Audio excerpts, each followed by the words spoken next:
Hey, guys, apparently the midget horse that Ben Shapiro rode in on has more than one seat.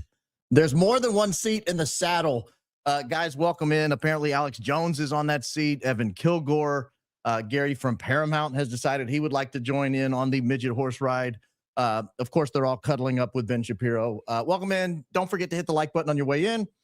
Don't forget to subscribe to the program. Click the notification so you always know when your humble host goes live. I am Baron Coleman. I am wearing black because we have to celebrate.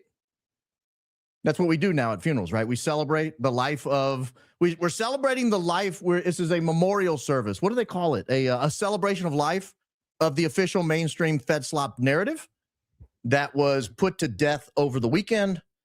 And so we are memorializing that on this program. We're memorializing the FedSlop narrative on this program. So I had to wear my black vestments. I had to show up in black because it's a funeral. It's a funeral. And it had a mainstream, it had a really devastating death over the weekend. We're going to cover that in detail. We've got a lot of stuff lined up. This weekend has gotten funky. They wanted to get through the Christmas season. Everybody wanted to be polite, and now the gloves are off and everybody's fighting. So here we go. Someone called me a redneck in the comment. I'm okay with that. Redneck just means a hard worker. That's all. Just a hard worker. Yeah, so don't forget, like the video, subscribe. I'm going to get into the opening statement. We've got a lot of stuff to cover today. Holy mackerel, do we have a lot of stuff.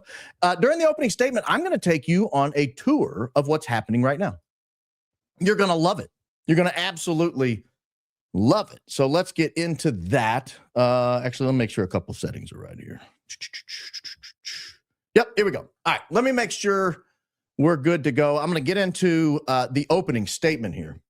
And it'll help give you some context as to what's happening for those of you who are confused by what's happening. So you're going to have so much context you don't know what to do with it here in mere moments. All right.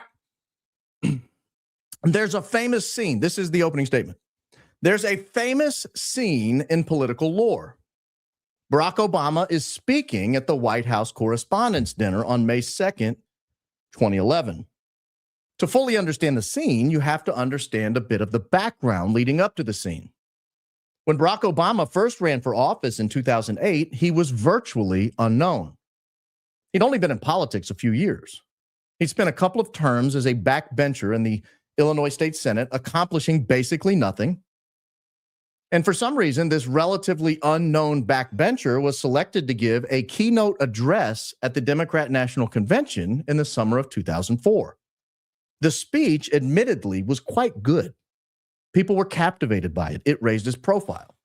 That fall, he was elected to the United States Senate from the state of Illinois. He nearly immediately began running for president. Hillary Clinton at the time was the presumed frontrunner, but Barack Obama bested her in the primary, and then he easily topped John McCain in the general, becoming our nation's 44th president. It was during this 2008 presidential contest that questions about Barack Obama's birth certificate were first raised. Ironically, it was Democrat Hillary Clinton supporters who first raised the birth certificate issue during the hotly contested Democratic primary. The ask seemed reasonable on its face. Consider the circumstances. His name is Barack Hussein Obama. He's named after his purported father, who's a Kenyan national. He had lived in Indonesia as a child. His Social Security number was issued in 1977 when he was 16 years old. The Social Security number's prefix, 042, corresponded to Connecticut, not Hawaii, where he lived at the time. None of these facts were typical of presidential candidates at the time. The easiest way to dispel the rumors would be to be as transparent as possible. After all, an individual person can release as much or as little information as he wants related to his own birth. There is no law against it. Rather than opting for full transparency, however, Obama released only a copy of a short-form birth certificate on June 13th, 2008. His opponents immediately went wild, picking it apart. The short form, they argued, did not guarantee he was born in the United States. They often are issued as proof of identity rather than proof of location of someone's birth. Think, for example, of a person born outside the United States and adopted by an American. It should be noted here that being born in the United States is a requirement for the presidency. Rather than put the issue of Obama's birthplace to rest, this move only fueled speculation that Obama might not have been born in the United States at all. Hawaii law, for example, allows these types of certificates to be issued for someone born abroad and adopted in Hawaii. Donald Trump had informally led the charge in doubting Obama's birth narrative. More than a year before Obama's White House Correspondents' Dinner in May of 2011, Trump's lawyer Michael Cohen had planted a story in the National Enquirer questioning Obama's birth certificate and floating rumors of Donald Trump running against Obama in 2012. Donald Trump appeared on Good Morning America, saying he was a little skeptical of the short-form birth certificate Obama had released in 2008, and that those questioning its validity should not be dismissed as idiots. Donald Trump appeared on The View, where he said Obama should show the original birth certificate, and he went on to speculate there was something on the birth certificate Obama didn't like. Trump also went on Fox and Friends. He went on Fox's The O'Reilly Factor, pointing out that Obama had spent millions of dollars in legal fees to avoid releasing his original birth certificate. And he floated his own ideas, Donald Trump floated his own ideas of why Obama might not want the original birth certificate to be made public. Trump even appeared on NBC's Today Show and claimed he had sent investigators to Hawaii and that Trump's investigators could not believe what they were finding. Honest people began asking the obvious question. If Barack Obama was truly born in Hawaii, why not just release the documentation that would prove it? Why not release the original long-form birth certificate? Why release a short-form certificate of live birth that failed to definitively prove where he was born? More importantly, why spend millions of dollars in legal fees fighting the release of information that could prove it? It was in this context, nearly 3 years after questions began being raised about Obama's birth certificate, that Barack Obama released a PDF file purporting to be his original long-form birth certificate. He released it just 6 days before the keynote address at the 2011 White House Correspondents' Dinner. Donald Trump, as it happens, was in the crowd for that speech. Obama laid into him. Under the guise of a gentle ribbing, Obama claimed to have finally put the issue of his birth certificate to rest, painting Trump as a conspiracy theorist who should get back to finding out what happened with the moon landing or the alleged alien crash at Roswell. The crowd loved it. Trump could be seen silently and gently rocking back and forth, glaring at Obama while he stewed in silence in the face of Obama's mockery. Many people point to that moment as the moment Donald Trump decided he was going to run for president. That is Donald Trump's origin story for many people. I don't know if that's true, but I know that most of the establishment elite, the establishment media, and the establishment polite society breathed a sigh of relief that the Obama birth certificate questions had allegedly been put to rest in advance of the 2012 election. Or were they? Nearly immediately after Obama released the PDF file purporting to be his long-form birth certificate from Hawaii's state vital records, people began to examine the PDF and note that it had layers that could be interpreted as edits. That meant that the investigation into the long-form birth certificate might not have been over at all. Unfortunately, for people asking those technical questions about the long-form certificate, the media had by that time decided to move on. Polite society had decided to move on. Anyone still asking questions at this point was just a conspiracy theorist and should be ignored, perhaps derided, maybe even mocked. But they must not be taken seriously or have their questions answered. Those questions, by the way, about the PDF of the document and whether it was accurate or had been edited have still, to this day, not been answered. And it's likely they never will be answered, at least not during the life of President Obama, and probably for 75 or so years after that. That's when Hawaii law says birth certificates become available to the public. Assuming President Obama lives to, say, 90 years old, that would mean his birth records will be available to the public in the year 2126, just over 100 years from today. And there was, of course, one sole witness to the actual birth certificate in the Hawaiian vital records. Her name was Loretta Fuddy. Loretta Fuddy became the director of Hawaii Department of Health in January of 2011.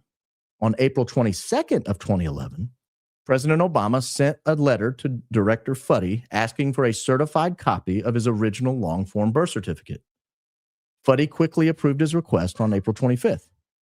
2 days later, on April 27th, the White House released a PDF copy of the long-form birth certificate, or at least what they purported was a PDF copy. Because the PDF was not a physical copy that could be examined, and because the PDF copy had layers that could be interpreted as edits, only Loretta Fuddy would know whether the document she certified and sent to the White House is the exact same document President Obama released 2 days later. Unfortunately, we cannot ask Loretta Fuddy that question. She died in a plane crash off the coast of Hawaii after releasing President Obama's long-form birth certificate. That's actually putting it too simply. She didn't die in the plane crash. In fact, nobody died in the plane crash. Rather, she died while floating in the water, waiting on help to arrive. Fortunately for us, one of the 9 passengers on the plane began recording the events with a GoPro camera when he realized they were going to crash. Witnesses said the crash was largely uneventful, or at least as uneventful as a plane losing its engine power and landing in the ocean can be. The plane crashed a half mile from the shore and stayed afloat for 25 minutes before sinking. None of the 9 passengers appeared to panic much during the slow descent into the water or the deplaning into the ocean waiting on help to arrive. It took crews 80 minutes to reach the passengers. The passengers all had adequate flotation devices and were floating calmly in the warm Hawaiian waters. Fuddy was said to be holding the hand of her deputy director when she slowly let go of his hand and faded to death. And with Loretta Fuddy's passing, any ability to ask questions about Obama's birth certificate and whether there might be differences from what she certified and what Obama released were subsequently buried with Loretta Fuddy, where they will remain buried for the next 101 years or so. I raised tonight the issue of Barack Obama's birth certificate, the millions of dollars he spent in legal fees fighting to prevent its release, the shady release of a PDF document full of layers that could be edits, and the plane crash and death of the one person who could answer any questions about Obama's birth certificate. I raise all of this in the context of Erika Kirk and other TPUSA-related individuals and where they might have been on September 8th and 9th of this year. The obvious question must be raised about Obama. If you were born in Hawaii in 1961, why didn't you lead with the release of the long-form birth certificate? Why didn't you urge Loretta Fuddy or her predecessor immediately to release it to the world when the issue was first raised? Why fight it like hell for 3 years until deep in 2011 and then release only a suspect PDF document full of layers that could be edits? Why not err on the side of transparency? It would be both cheaper and easier. It immediately would undercut your critics. It immediately would end speculation and establish the facts in your favor. So why not do that? The same question must be asked of Erika Kirk and others related to the alleged sightings in and around Fort Huachuca and Sierra Vista, Arizona on September 8th and 9th. The scope of the question could, of course, be broadened to cover essentially everything related to the Charlie Kirk investigation. But even limiting the scope to September 8th and 9th and the alleged meetings on or near Fort Huachuca, why not just be transparent and immediately end all speculation? For the record, neither Erika Kirk nor Brian Harpole have been transparent at all about where they were on the dates they allegedly were seen at Fort Huachuca. The same goes for the guy with the weird pizza tattoo on his lower lip, Erika Kirk's ex-boyfriend, her alleged ex-boyfriend, Cabot Phillips. The only person who may have been transparent, or at least tried to be transparent about his alleged whereabouts, is Congressman Amidei, a person virtually no one had heard of before his alleged appearance at Fort Huachuca. And all we got from him is a video so grainy and pixelated, it looks like it was taken by a scuba diver in a hurricane. But at least he's given us something to review. The same cannot be said by anyone else allegedly seen in the area. And I'll add this. If that was Amidei or whatever his name is on that video, he just ignored the roll call because I watched it very carefully today. I watched the whole video. I mean, fast forward a little bit, but I watched it. They called his name and he just sat there. So if that's him and he's in the room, maybe he has hearing difficulties. I don't know. But why not? Why go to such extremes? Why are Erika Kirk and others going to such extremes? We'll talk tonight in some detail about some of these extreme measures Erika Kirk and others are taking to avoid answering what should be an incredibly easy question that would end this story once and for all. Where were you, Erika Kirk, on the night of September 8th? The same question to Cabot Phillips. Where were you on the night of September 8th? The same question to Brian Harpole. Where were you on the morning of September 9th? With that, I do want to review first tonight the incredibly excellent journalistic work from Gary from Paramount Tactical. Gary from Paramount Tactical has done more to support Candace Owens than anyone else over the weekend. I can't think of anyone who's done more to support her and provide actual real evidence to support her inquiry into the events at Fort Huachuca than Gary from Paramount Tactical has done. He should be commended for his work. He might deserve a Pulitzer Prize, ladies and gentlemen, the top journalistic prize.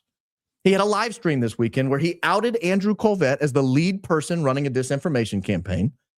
And then he followed it up the next day, nailing down factually once and for all that Mitch Snow actually was at Fort Huachuca.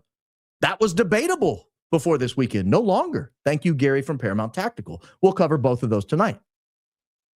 Your incredible reporting in support of Candace Owens has not gone unnoticed, Gary.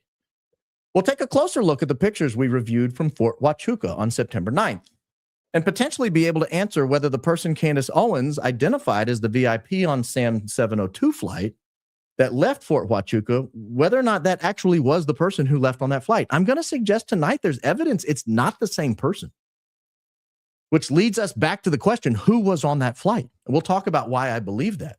I have direct evidence about the answer to that question. And we're going to follow up with some new information about paving over the crime scene at the UVU Courtyard where Charlie Kirk passed away. Who ordered it, when, and why? We have some new details on that. But first, Gary from Paramount doing the Lord's work, doing yeoman's work in support of Candace Owens. I want to get to that because this is incredible reporting, Gary. Thank you, thank you, thank you for your hard work on this story. Again, it has not gone unnoticed. So that was the opening statement. I want to get right into this because there's a lot tonight and we're already 20 minutes in and I'm just getting going. I'm going to share my screen here. This is original reporting from Gary from Paramount on his Dangerous Liberty podcast from, I believe it's from Friday night. What you see here is Gary all the way over here on the left. You see my little green mouse. That's Gary over here on the left. He's kind of hidden in this pretty fancy little background. In the middle, he is sharing his screen, a series of text messages. We don't yet know who they're from, but I will let Gary take it away. But,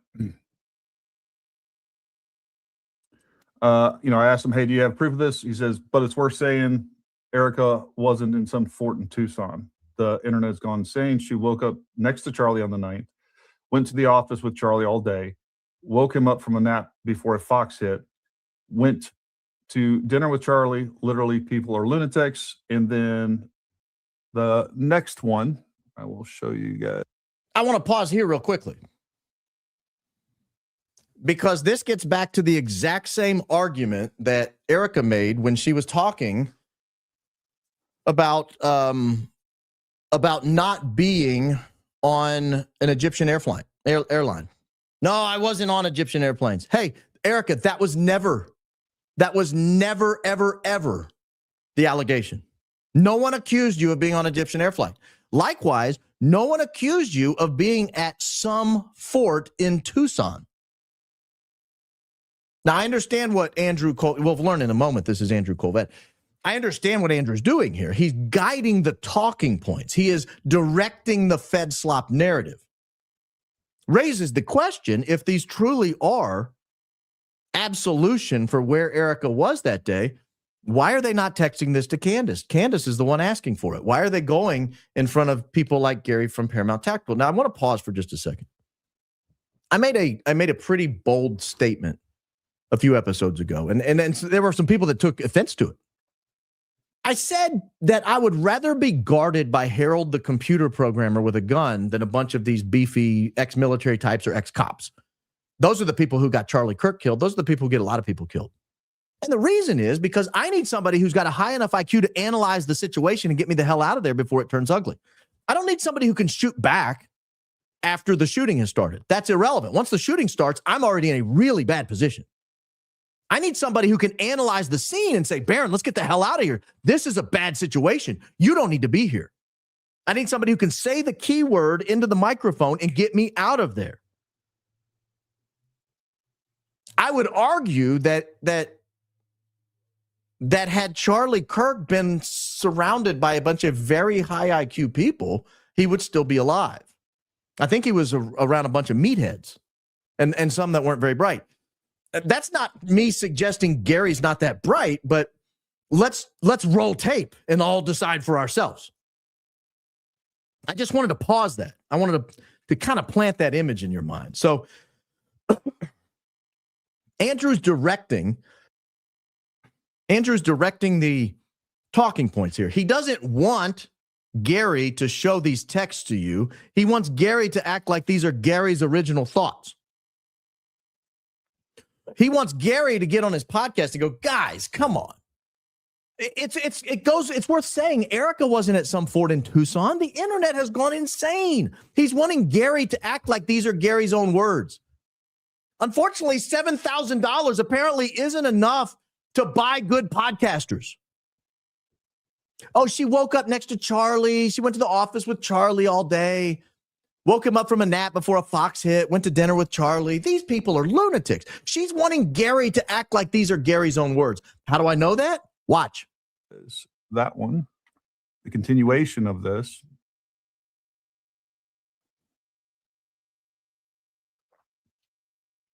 Come on, Gary, hit me with it. You got to be fast. We have this one. Look like me out there. And then I'll show you an up-close picture with the metadata that we have on the screen itself.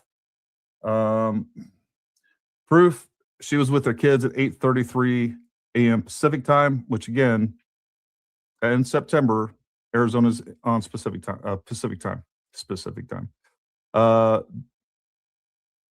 Taking them for a walk. Apparently I wasn't supposed to share that. But anyways, point being is that's 8:33 a.m. It shows the date on that. Yeah, apparently I wasn't supposed to share that. Yeah, because that kind of betrays the fact that I'm giving you original content. That's Gary talking. Oh, I'm sorry, Andrew Colvett. I didn't mean to tell everyone you were directing every word I'm saying on the screen. Sorry, Andrew Colvett. I didn't mean to show the fact that this is not original content to me and I'm just taking orders. You know how many people have told me what to say on this podcast? Zero. You know how many people have suggested things I say on this podcast? Several.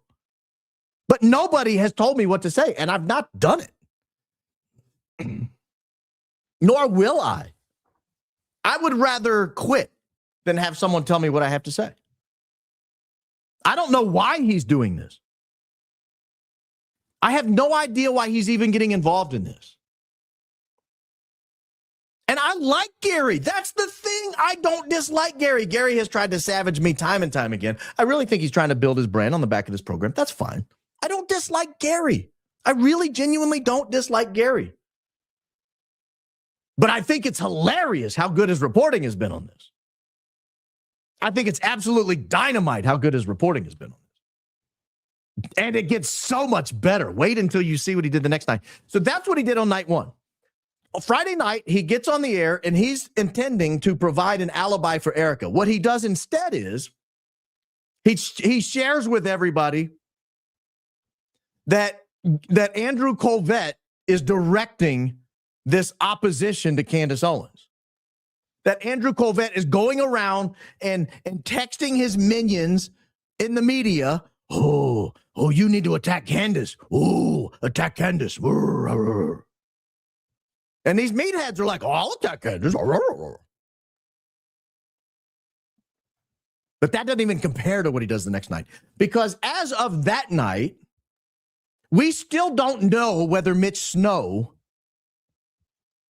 we still have no idea at this point. This is after Friday night, after he reveals that Andrew Colvett, instead of just picking up the phone and calling Candace, he has her number.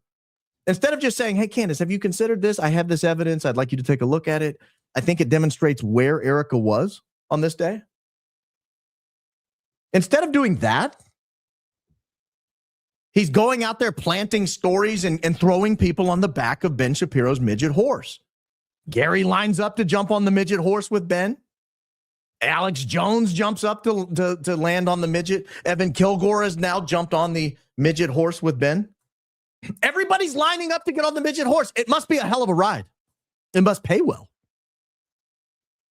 It reminds me of the old saying. Someone once told me, I can't be bought, but I can be rented. I can't be bought or rented, by the way.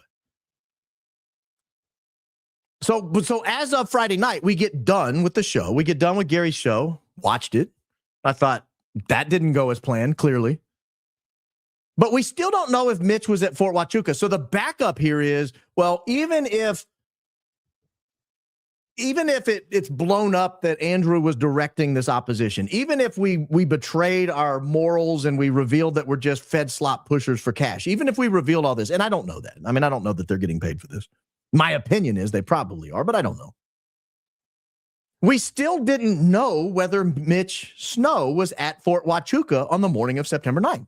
And that's a big flag. That's a big card that the Fed slop narrative pushers got to play.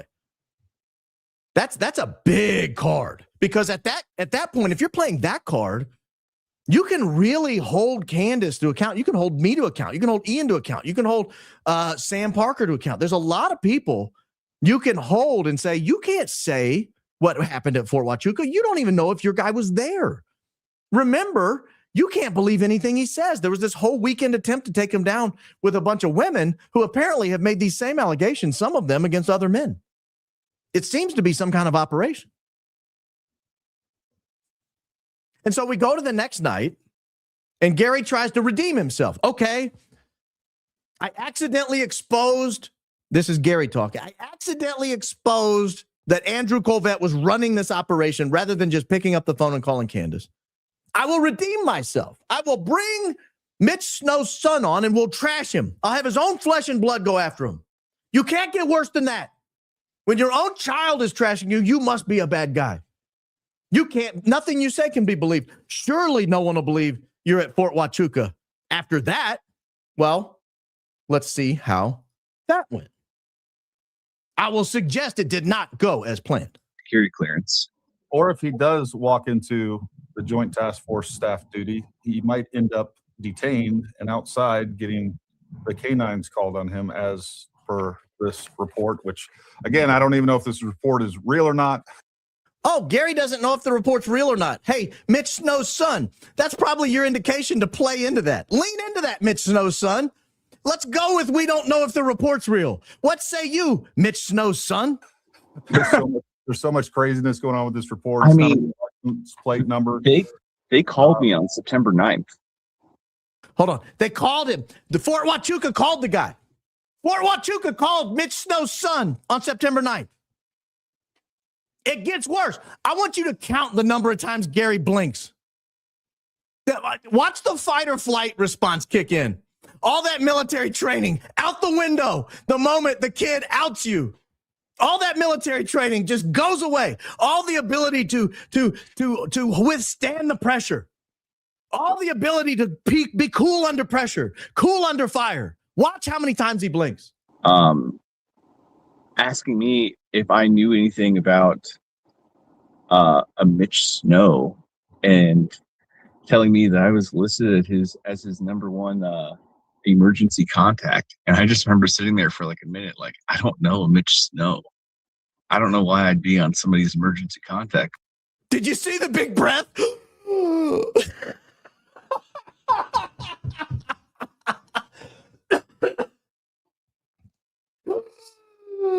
I think he sucked in like 9 gallons of air. He blinked 10 times in under 5 seconds and then sucked in at least 15 gallons of air all at once. Oh, no. It can't have gotten worse, Gary. It cannot possibly have gotten worse. Oh, it does. It, in fact, does get worse. Hold on. We're going to continue this. This is great. ridiculous. Like, So you weren't even aware of his name change, or you just forgot No. about it, or like you just weren't I aware wasn't of aware. it at all. I don't, like I said, like I really like, it's just one of those, I just don't think about the guy really. So you were called by, I guess, military police on September Yeah. 9th. And about what time was that? I don't know why he's digging the hole deeper. So just to clarify, it was the military police who called you? It was the military police who called you as his emergency call? Son, was it the military police who called you? Y'all want to see him suck the air in again? It's great. Let's try it one more time.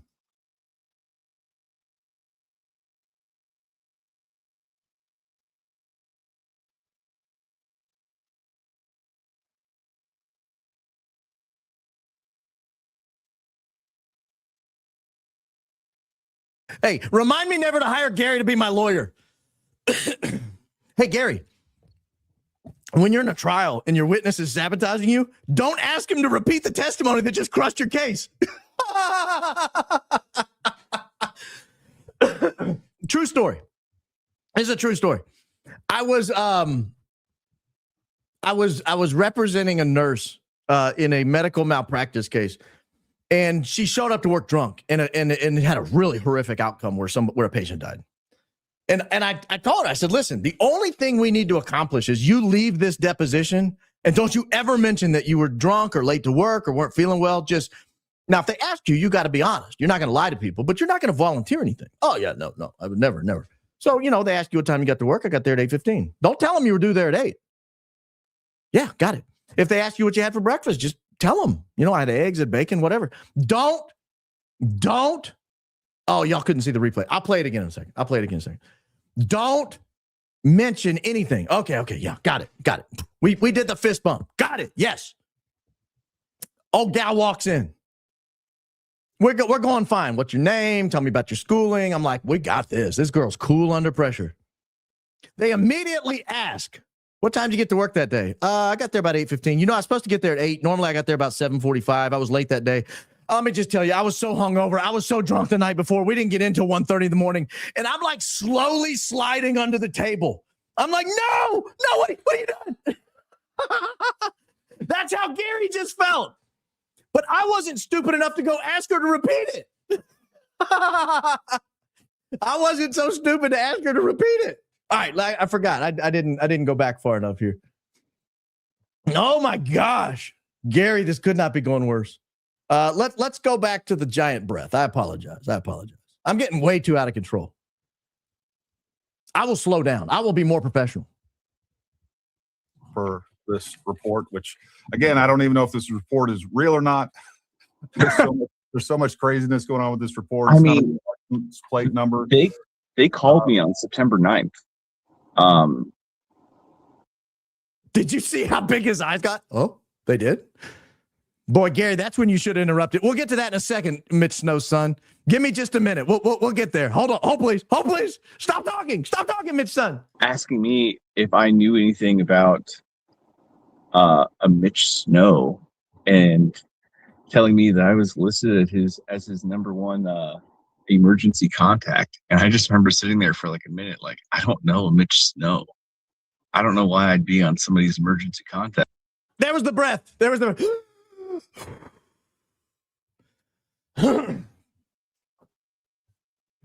Guys, you could not have done a worse job. Gary, you had one job. Gary. Your only job was to pick up the giant pile of Fed slop and shovel it towards the camera. That's your job. That's all you had to do. You didn't have to ask him to follow up and repeat the part of the story that absolutely buried you. Like, guys, I feel a little bit like Perry Mason. I'm watching. I'm at the other table. Mm-hmm. Yeah. Oh. They called you. Oh. What? You're Gary? You're having him repeat it? What? Gary? Excuse me. Mr. Snow. Mr. whatever your last name is, because it's not Snow. You know how Paul Newman chewed on the corner of his glasses. Mr. Snow. Where were you on the morning of September 9th? Well, I was at home and they called me. The military police called me. Oh, they did. Who called you? Oh, the military police. The military police called you. Said, yeah, the military police called me. They called you? Oh, yes, they called me. On behalf of your father? Oh, yeah, he gave him my emergency contact. I was his emergency contact. All right, I got to get to this second part or I'm never going to get to the show. I'm having too much fun. All right, take it. Take it away, Mitch's son.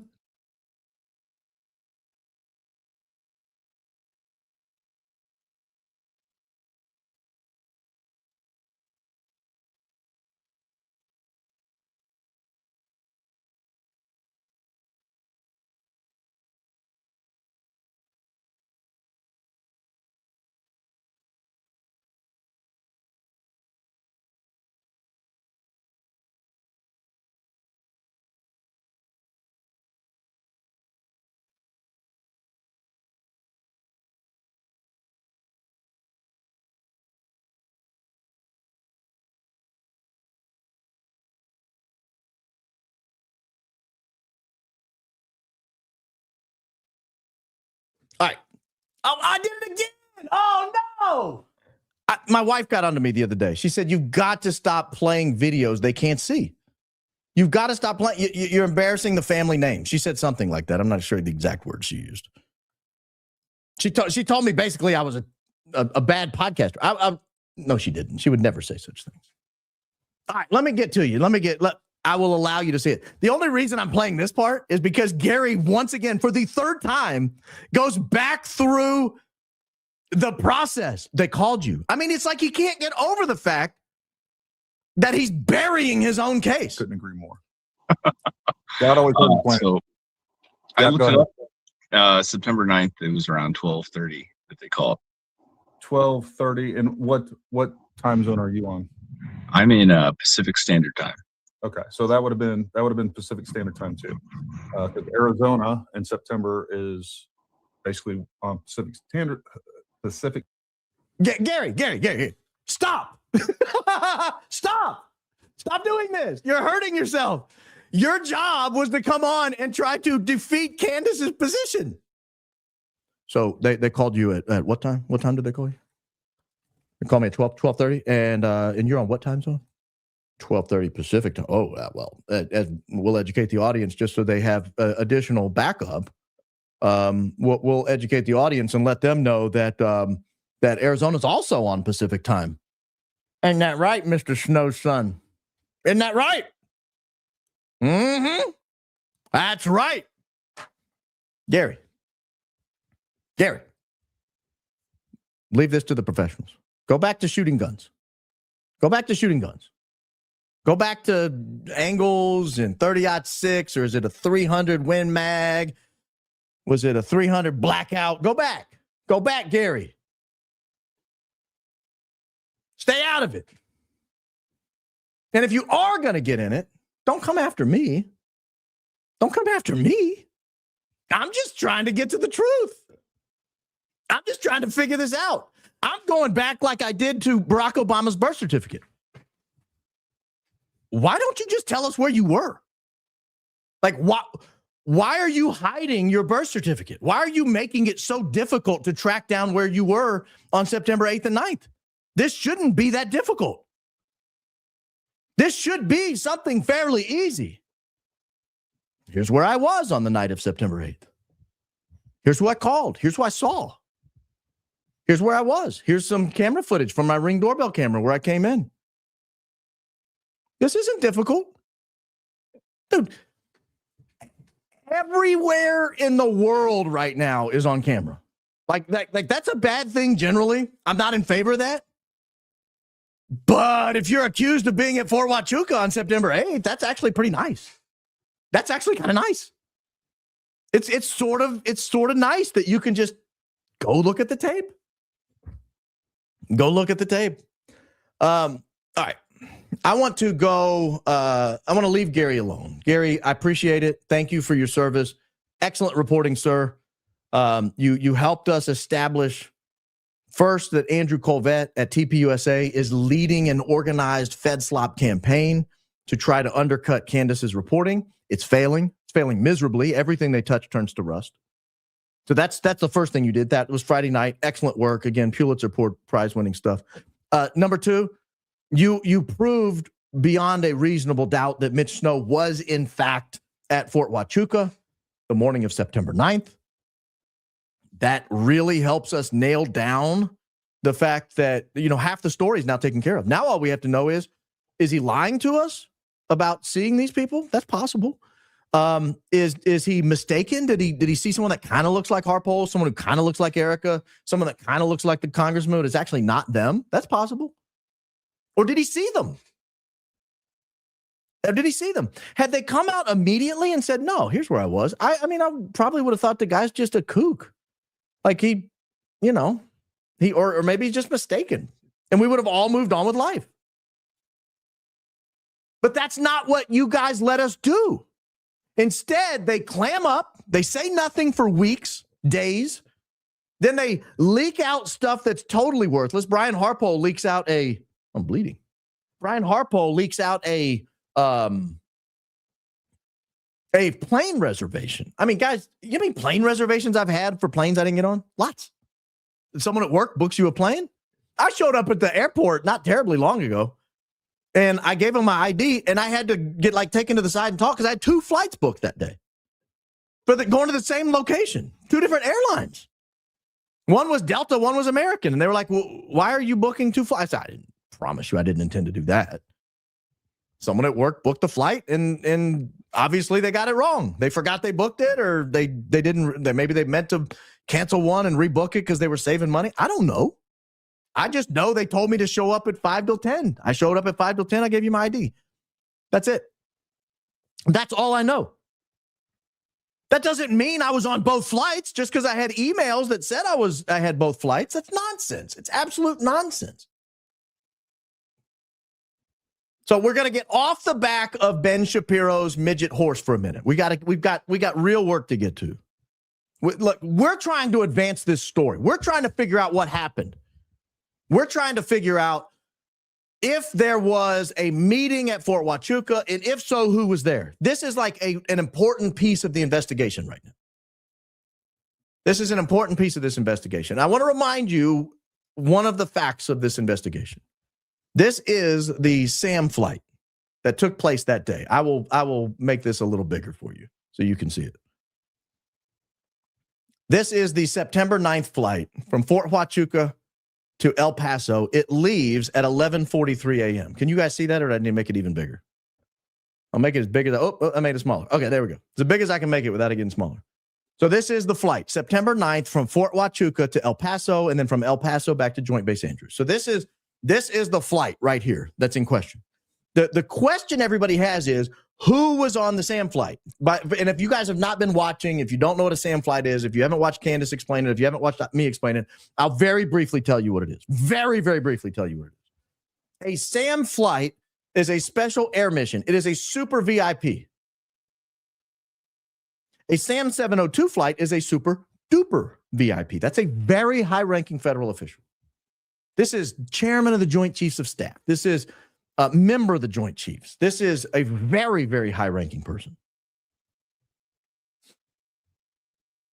Candace, not terribly long ago, found an image, or somebody sent her an image of a person. I'll show you that image now. She found an image of a person, a high-ranking federal official, and suggested, I think she suggested, I don't want to mischaracterize her research, but I think she suggested perhaps this image was indicative of who that SAM flight might have been. This was the image she showed. This is, what's this guy's name? Bradley Hansel, Undersecretary for War, Intelligence, and Security. When I saw that, I thought, couple problems here. One is, I don't think the Undersecretary of War for Intelligence and Security would rise to the level of a SAM 7, a SAM 702. I don't think so. But I'm not in air traffic control. I'm not in the military. So I was willing to kind of go with it.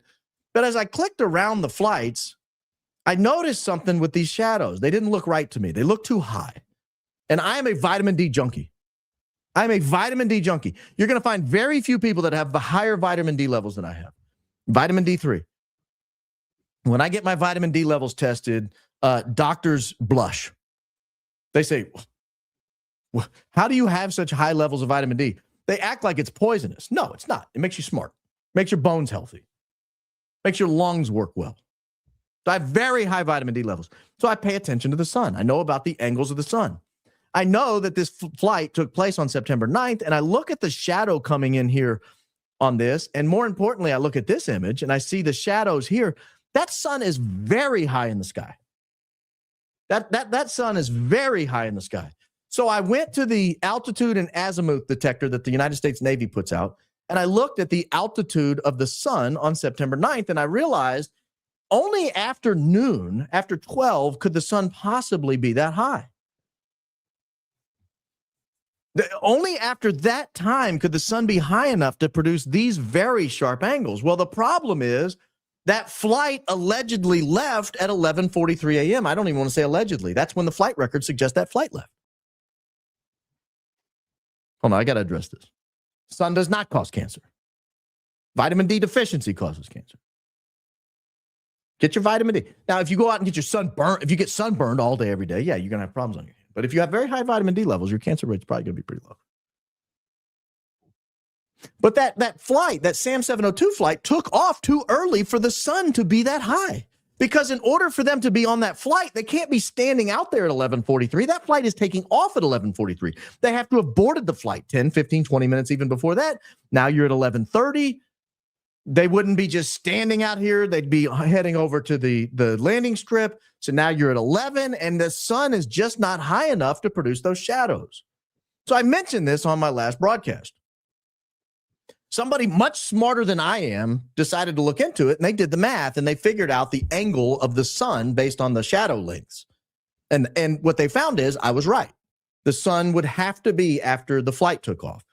Someone else who's very smart grabbed the photo from the military website, and you're never going to believe what they did. They actually pulled all the metadata out of it. They pulled all the metadata out of it. Look at all this data we get. I'm going to tell you the parts that are important in a second. But they pulled all this data out of that image. And if you scroll up here, you can find the exact time that picture was taken.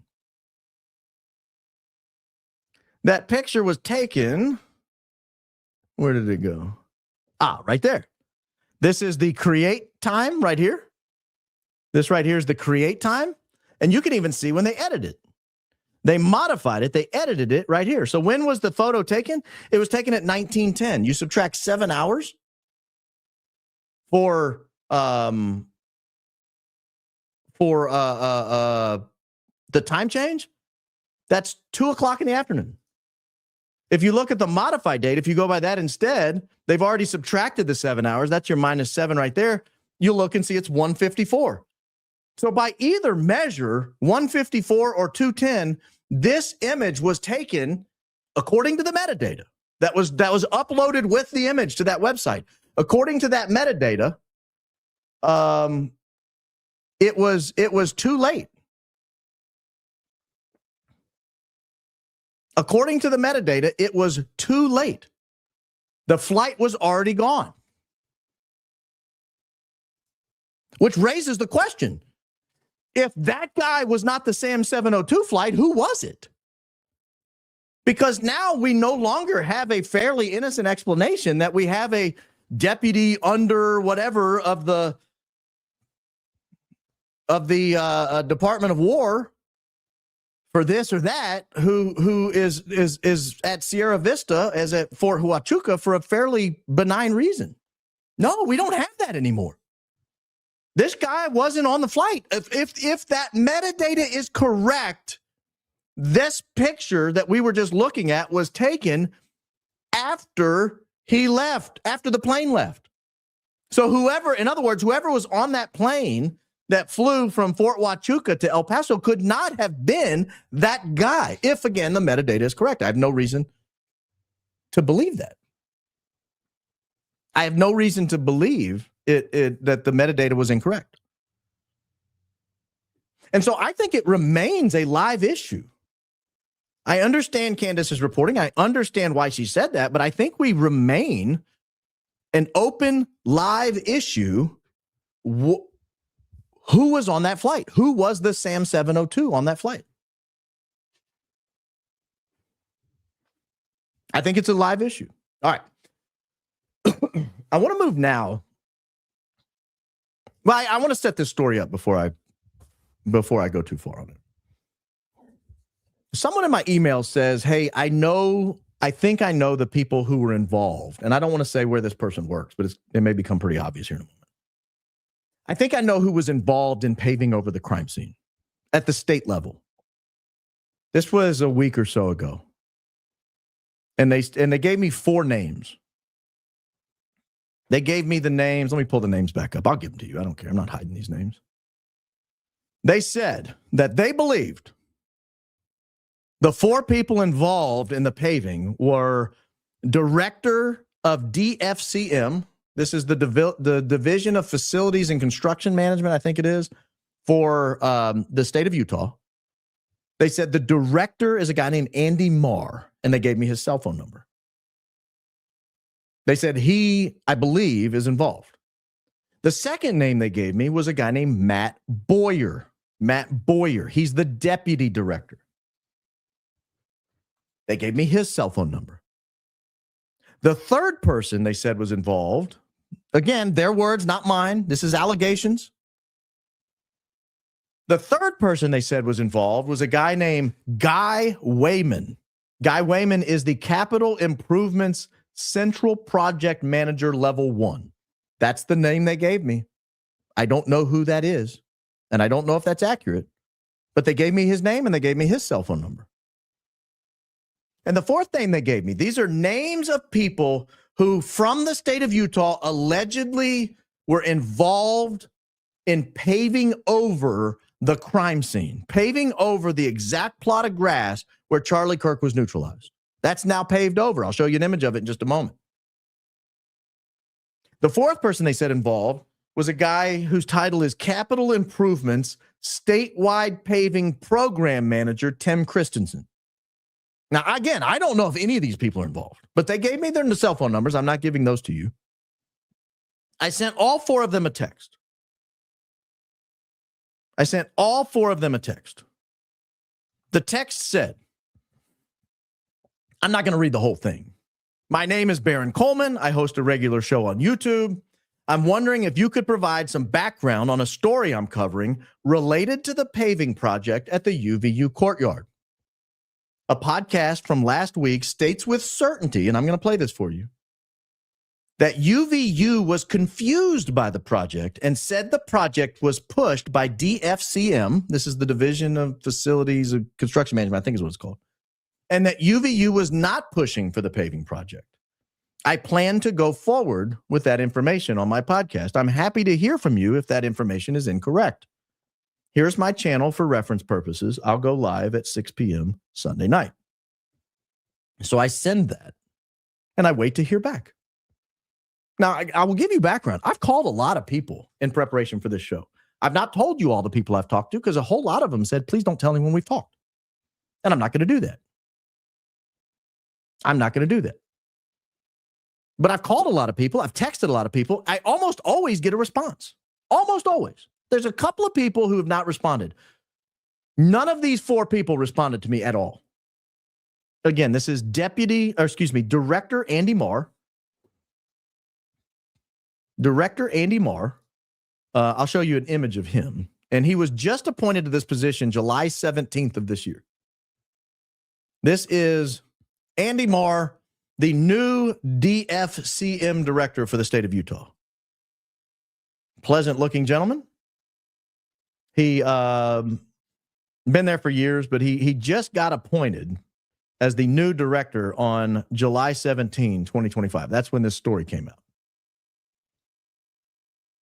So let me look real quickly and see what does that stand for? I think it's Division DFCM Utah. What does it stand for? It's construction management. Yeah. The Utah Division of Facilities, Construction, and Management. Yeah, that's what it is. I even was given a list of all of the projects that were on the fiscal year 2026 agenda for Utah Valley University. I don't know if you guys can see that or if it's too small, but I will read through these, and I will assure you none of these are paving the courtyard. There's a cooling tower replacement.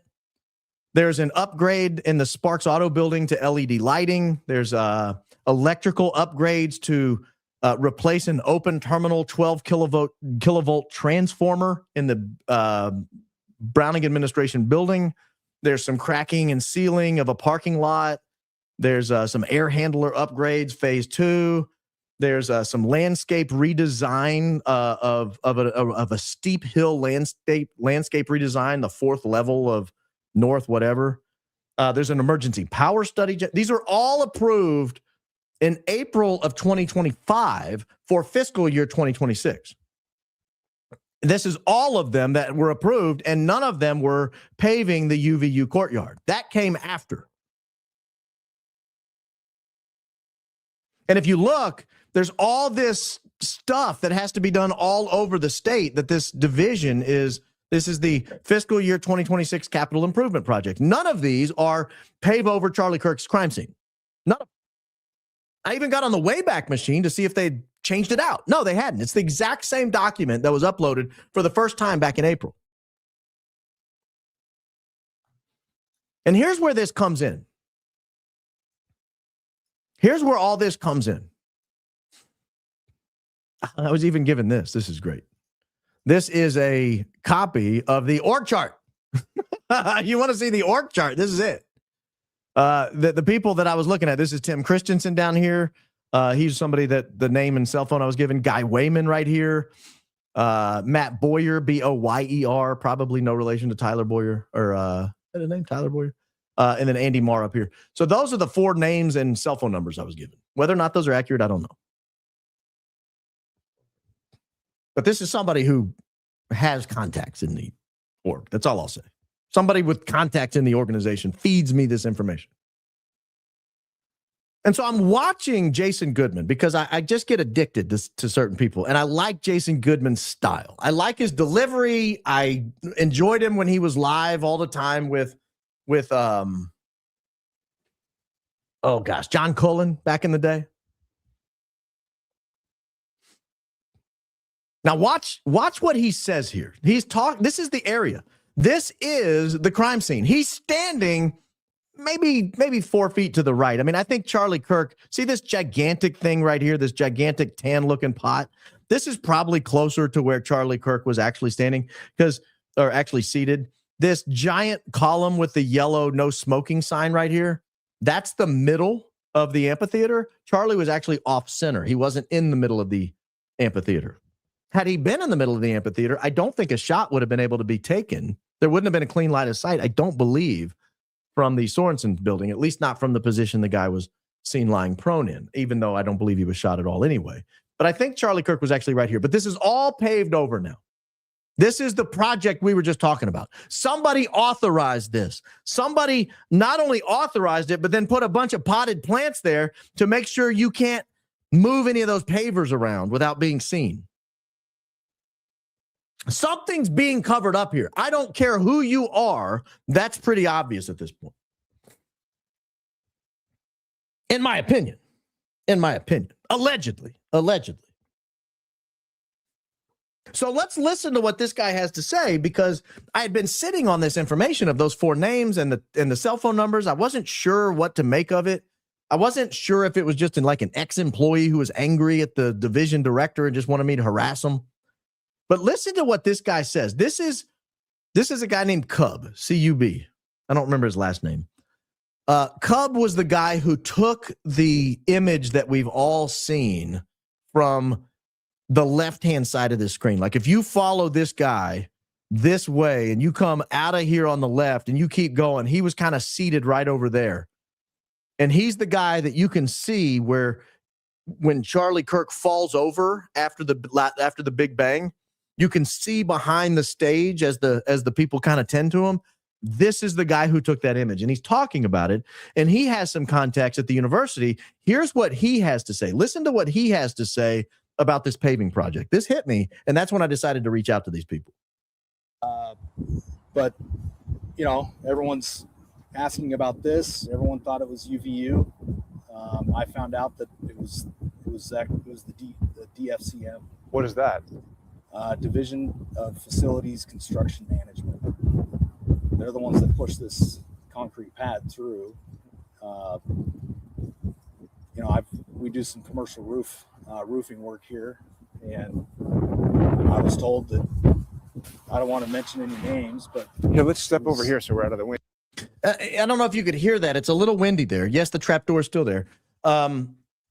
What he's saying is he is a commercial roofer, and he does some work at Utah Valley University. He works with people at UVU. He's aware of what's happening at UVU when it comes to construction projects. And what he's saying here is, hey, I talked to some people. I'm not going to tell you the names of the people, but I can assure you UVU wasn't the people pushing for this paving project, literally covering up the crime scene. This is a literal cover-up. This is an actual cover-up. This is where we get the colloquial, metaphorical phrase, oh, they're covering up the crime scene. What that means is somebody's coming in there and actually paving over the crime scene. This is an actual, literal cover-up. And what he's saying is it wasn't UVU, it was this DFCM. It was the Division of Facilities and Construction Management for the state of Utah. That's who pushed it. That's when I decided, okay, I'm going to take action based on this information I have. I'm going to take action based on these 4 names I was given. I'm going to take action based on the 4 cell phone numbers I was given, and I'm going to reach out to all 4 of these people. I find it highly suspicious none of them responded. Highly suspicious none of them responded. I don't know why none of them responded. I don't know why they literally covered up the crime scene. I have my suspicions why they covered up the crime scene. And it wasn't because he was shot in the neck with a 30-06. That would not necessitate a cover-up. I have my suspicions that it was about something that exploded under his shirt. And you have to then remove the dirt, or you're going to have evidence of the explosion where he fell, where the explosion happened. You have to then remove the dirt and cover it up so people don't say, well, why did you just dig 6 inches of dirt in every direction? Someone said they counted 33 planters. Is that true? Do you guys remember the AmFest logo? Let me find this. Speaking of 33, you're not going to believe this. This is the AmFest logo for next year. You're going to love this. It was the same logo for this year and last year. Look at that. 1, 2, 3, 4, 5, 6, 7, 8, 9, 10, 11, 12, 13, 14, 15, 16, 17, 18. So there are 3 rows of 6, 6, 6, 6. And there are 3 rows of 5. You add those together, that's 33 stars. I thought that was wild. Like, if I'm going to adulterate the American flag, I'm probably not going to do it with 33 stars. Like, that's, of all the numbers I could pick, I could pick any number from 1 to 49. I could pick any number from 1 to 49. Probably not going to go with 33. The other numbers I might not go with. I mean, you could go with 13. That's the Betsy Ross flag. Do the circle. Maybe just put 50 out there. Probably not going to do 3 rows of 6. I don't want 666 on my flag. But back to the crime scene. Back to the crime scene. So there's a literal cover-up. And so I have reached out to these people at the DFCM. I've gotten no response. I would love for Tyler Robinson's defense team to also reach out to the people at DFCM. I will give them the names and numbers if they want them. I just gave you the names. The numbers won't be hard to find. Just find it. Reach out to them and say, hey, Tyler's defense team, when you're not busy responding to motions to have certain members of your team excluded for being in contact with Terrell Farnsworth,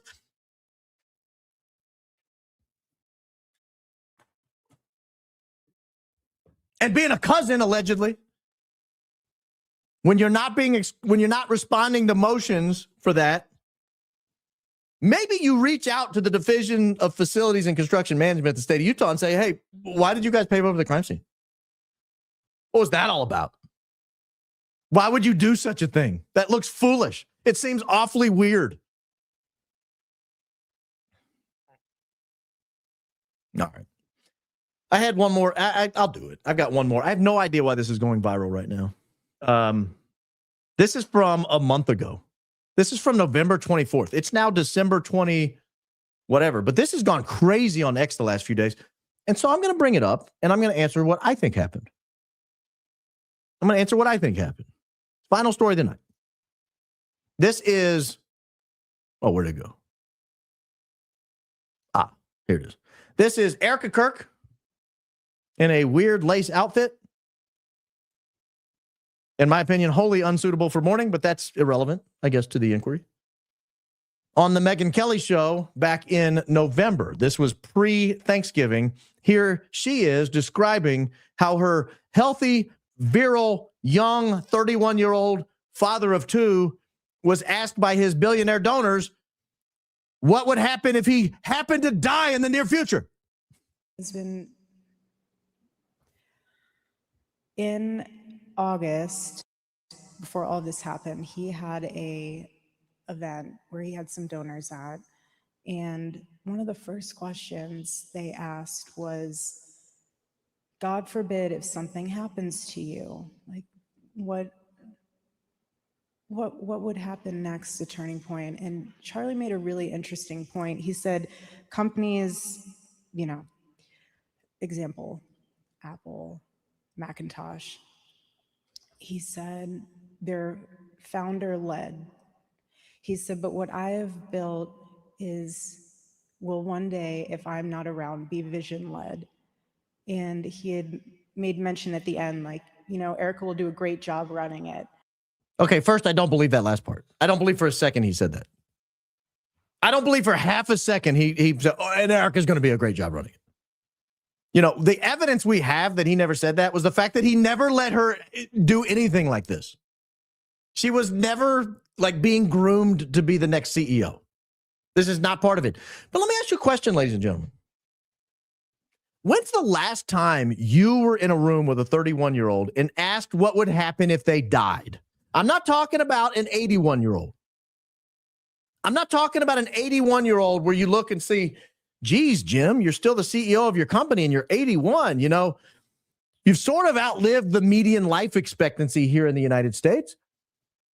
Have you thought about what's going to happen with your company when you die? I mean, that's a legitimate question of an 81-year-old.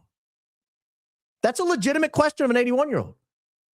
It could possibly be a legitimate question for someone as young as maybe 61. If you're 61 and you've built this company up from scratch, say you started it in high school like Charlie did, and we're going to act for a second like this is Charlie's company and it's not a nonprofit. We're going to have to betray reality for a minute. But let's just assume this is Charlie's company and it's not a tax-exempt nonprofit run by a board of directors. Let's ignore that reality for just a moment. And Charlie's 61, and you say, well, Charlie, you've been at the helm for 43 years now. What are you going to do if something happens to you? I mean, because 61-year-olds, it's not common, but they do drop dead. It wouldn't be unusual for a 61-year-old to have a stroke or a heart attack, particularly in the post-COVID vaccine era. But people die. If you're asking a 31-year-old what would happen if you died, that means you're planning to kill them. I don't know what other explanation there could be for that. It's a nice company you got there, Chuck. Be a shame if something happened to you. That's my take. That is my take. One, the fact that anyone asked him that question meant his life was in serious jeopardy, and it wasn't from a guy named Tyler Robinson. So that's number one. Number two, there's no way in hell his answer was, oh, Erika's going to be great. especially if he didn't know she was going to walk out in that outfit. And this isn't even the gold sequence. We're not talking, I mean, there was no fireworks, nothing. It's just a weird outfit you might see on OnlyFans. I mean, it's just a weird outfit. It's a weird outfit, ladies and gentlemen. So that's my take on that. I've seen it circulating on X as if she just said it. I even saw someone saying breaking. I was like, how's this breaking? This was before Thanksgiving. It's after Christmas. It's after Christmas. All right, let me get through some of these super chats. You guys have been phenomenal. This has been a high energy show. I appreciate you guys tuning in. Don't forget to hit the like button. That pushes us to the front of the YouTube algorithm. Slide over, subscribe to the channel, click notifications. That way you know when I go live. And don't forget, you may share this with other people. Send them a link, ask them to watch, say, hey, I enjoyed this. Now, sometimes the show gets a little lengthy because of the super chats. Just tell them, hey, the actual meat of the show is only about an hour and 10 minutes. Although the super chats are the most fun part. Mitch was there. According to Family Health Guides, Mitch was there, but he's a pathological liar and sociopath. So he likely deceived Candace and is set to get a lot of undeserved money. Hey, that could be. I don't know. But we keep moving the goalpost. At first it was Mitch wasn't even in the army. He's lying. He wasn't there. Now it's like, okay, he was a Green Beret and he was there. But pick a goal. Pick a goalpost and we got to stay with it. Please always stay humble. Others have not. And I love your humility. Well, thank you, Shane. I hope I didn't let you down tonight. I had a little bit too much fun tonight, perhaps, but I try. My guest is gold sequin hoodie. No. I am not Erika Kirk. You'll never catch me in gold sequins. You'll never catch me in gold sequins. Boycotting midterms. How about sending this message instead? Right, Charlie Kirk, into every office on the ballot. We are sick and tired of these people. Make this doo-doo go viral. Right in, Charlie Kirk. I'm not there yet. We're not quite to midterms yet. Let's not start planning ahead for the midterms. We're not quite to the midterms yet. We'll get there, but we're not there yet. I will say right now, the Republican Party has not done enough to earn my vote, but they could. They still could. That's why I'm saying we're not there yet. We've got a year to go.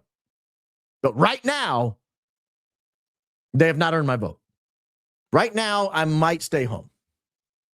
But we'll see. I can't reward these people for this, guys. I cannot reward these people for this. If we go to war in Iran or Venezuela, I may just be out forever. We have not wound down the Ukraine war. We've not wound down the operation in Gaza. Those were promised to us before Donald Trump took office. We've not deported millions of people. That was promised to us.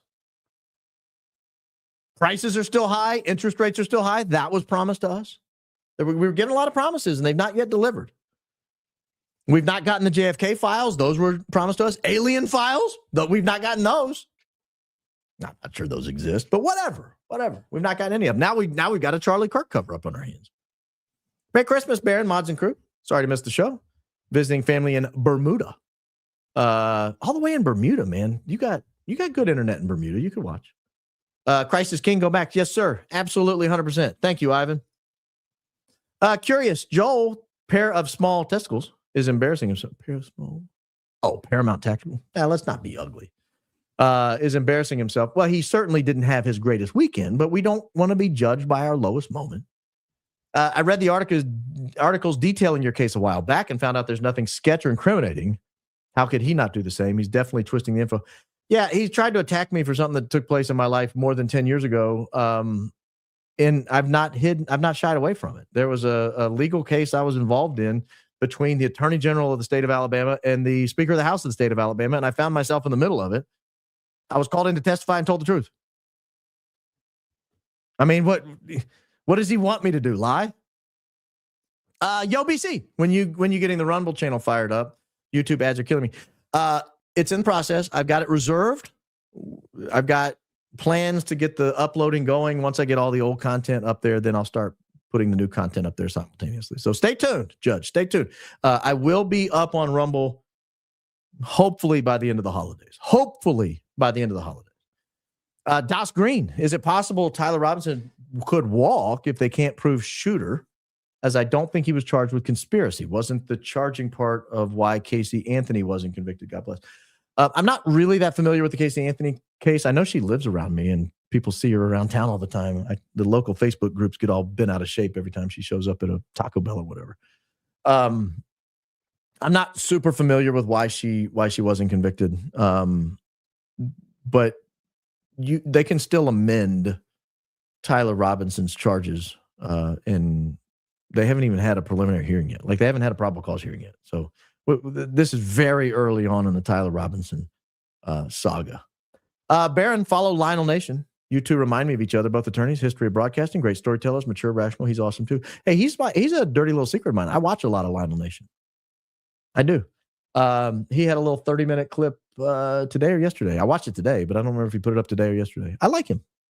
Good recommendation. Good recommendation. Howdy.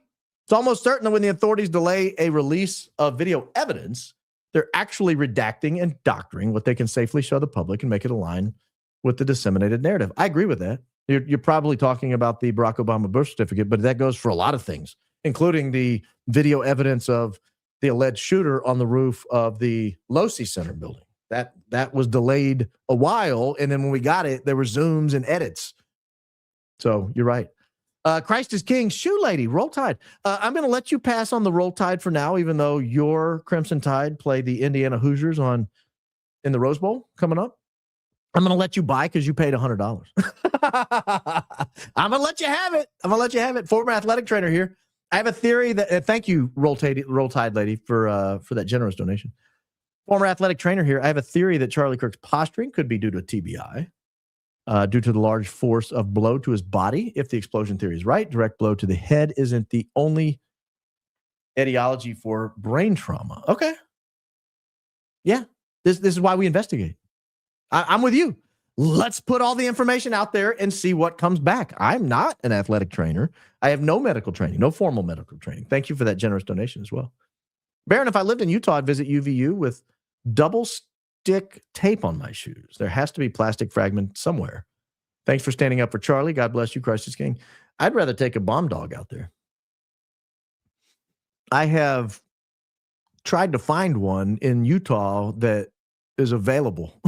I've tried to find one because I know people out there who can run by the campus. And I've called around saying, do you have a bomb dog I can borrow? And you should see the questions you get when you ask that. I mean, I can see the looks through the cell phone.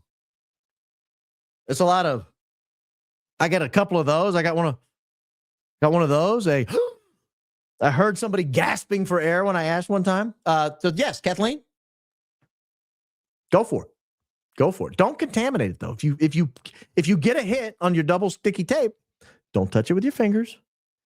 Get some tweezers, put it in a Ziploc bag, document it with video.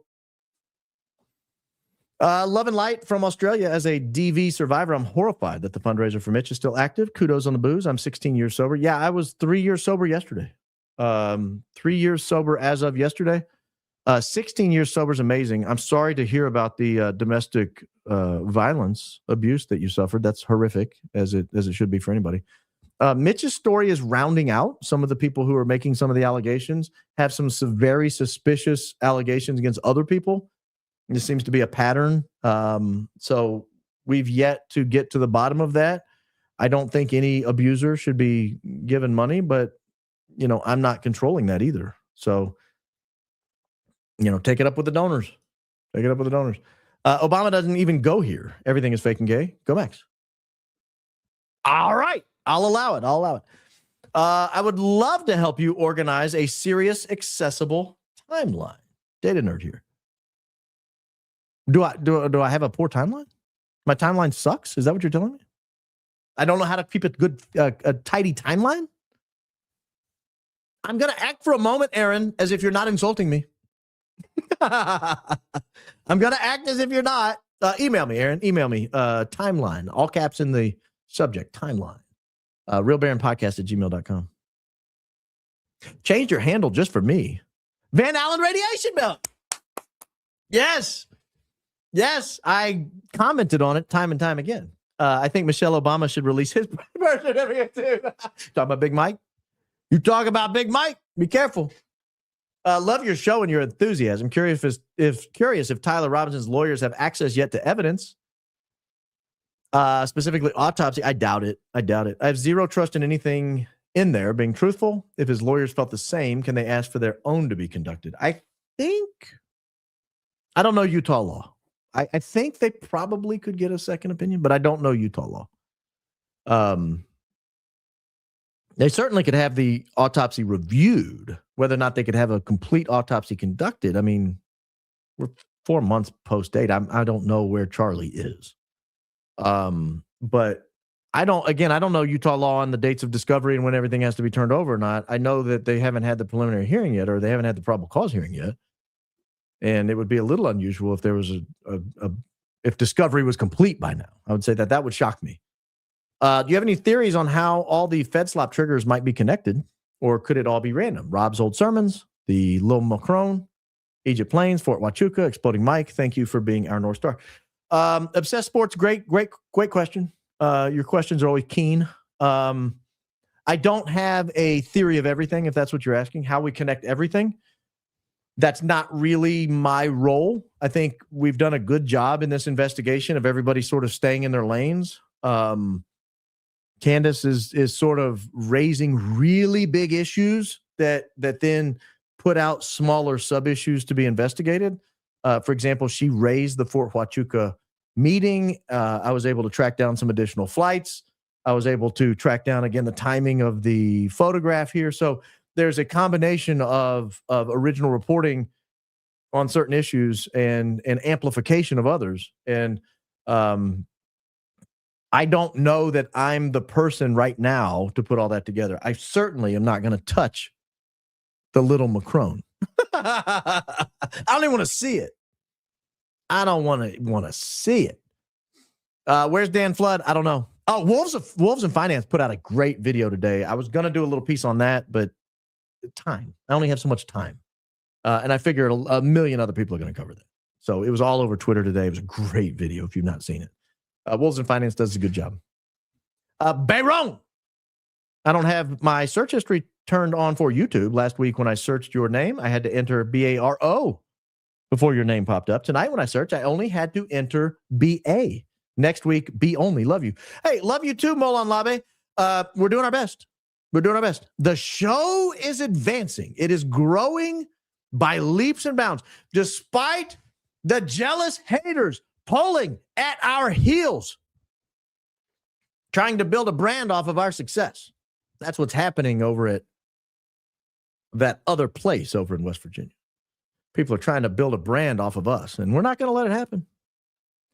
Baron, we use that one kid in class who randomly got bloody noses on hot days. Sending love to the family from down under. Have a blessed Christmas and New Year's.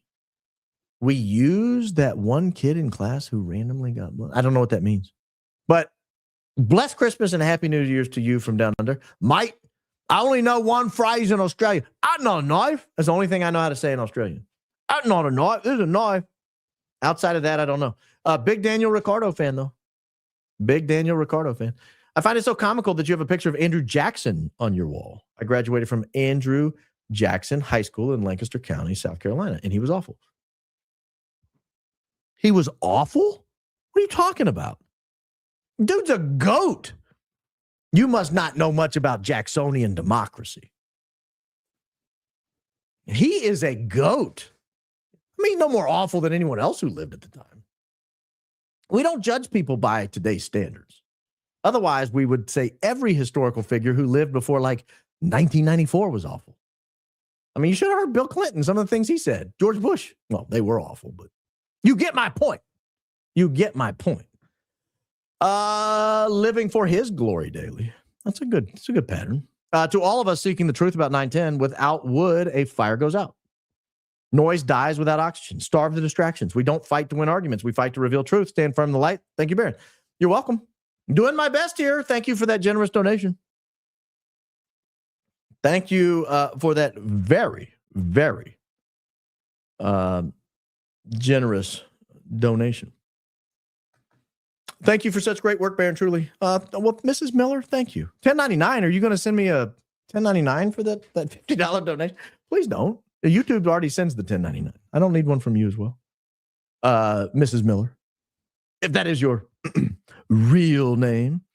Why did Erika Kirk provide proof where she was on any morning, September 8th or 9th? The question was about an evening, not a morning. Why proof of the exact morning of the meeting? As proof you weren't at that meeting? This is all nonsensical. Again, if they were trying to dispel the allegation, Andrew would have contacted, or Erika would have contacted Candace directly and said, is this what you're looking for? And they would have gotten to the bottom of it. They knew they don't, in my opinion, they know they don't have an alibi for the evening of September 8th. And so rather than admit it, rather than continue to ignore it, hoping it goes away, because it's not going away, baby. It ain't going away. I need an answer. And I'm not going to stop. I'm like a dog on a bone, Erika. I'm a dog on a bone. I'm not stopping until I get an answer. And they know that. They know Candace isn't going away. They know nobody's going away. And so what they're doing is they're trying to induce shame and derision and mockery. The problem is they chose people who aren't skilled in the art of broadcasting. They don't know how to do it. They don't know how to do it. Just like the people who don't know how to keep Charlie Kirk safe. I have nothing but top respect for people in the military. I didn't go in the military. I think they're legends. I think they're honorable people. More power to them. But that doesn't mean they're excellent at everything they do. And that's something we often ascribe to people in the military because we hold them in such high esteem. We think, wow, they have such courage. They're trained killers. They ought to be good at anything. Well, not necessarily.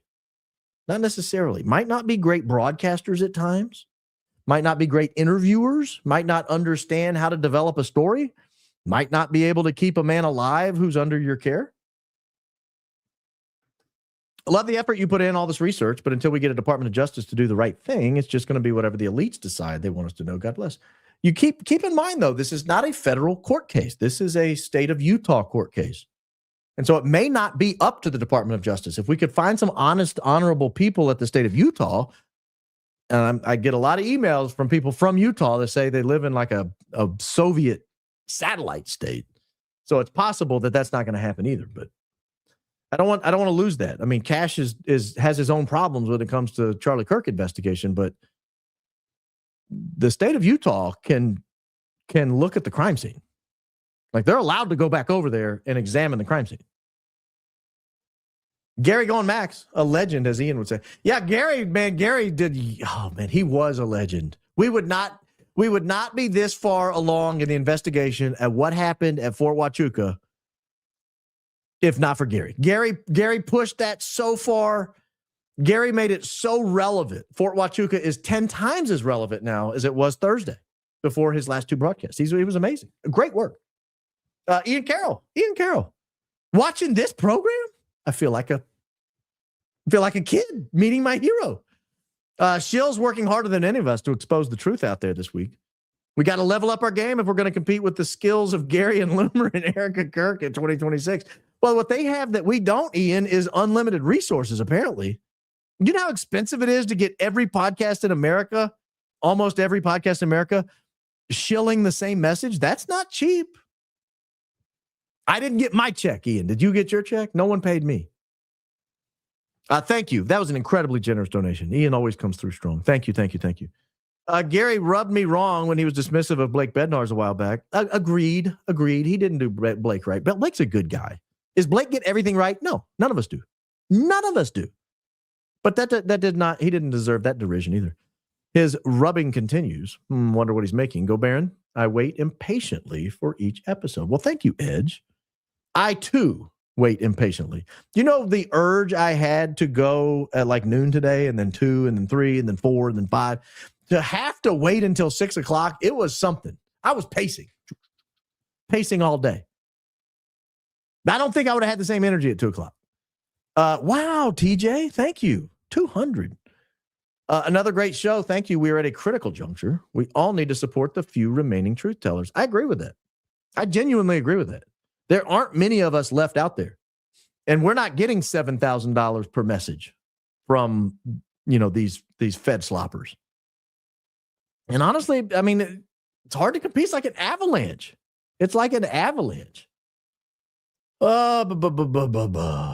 Let's see here. Baron, another great opening. Help me, please, for the life of me. I cannot find a legitimate reason for carrying Charlie Kirk to the SUV face down just to hide the front of the shirt.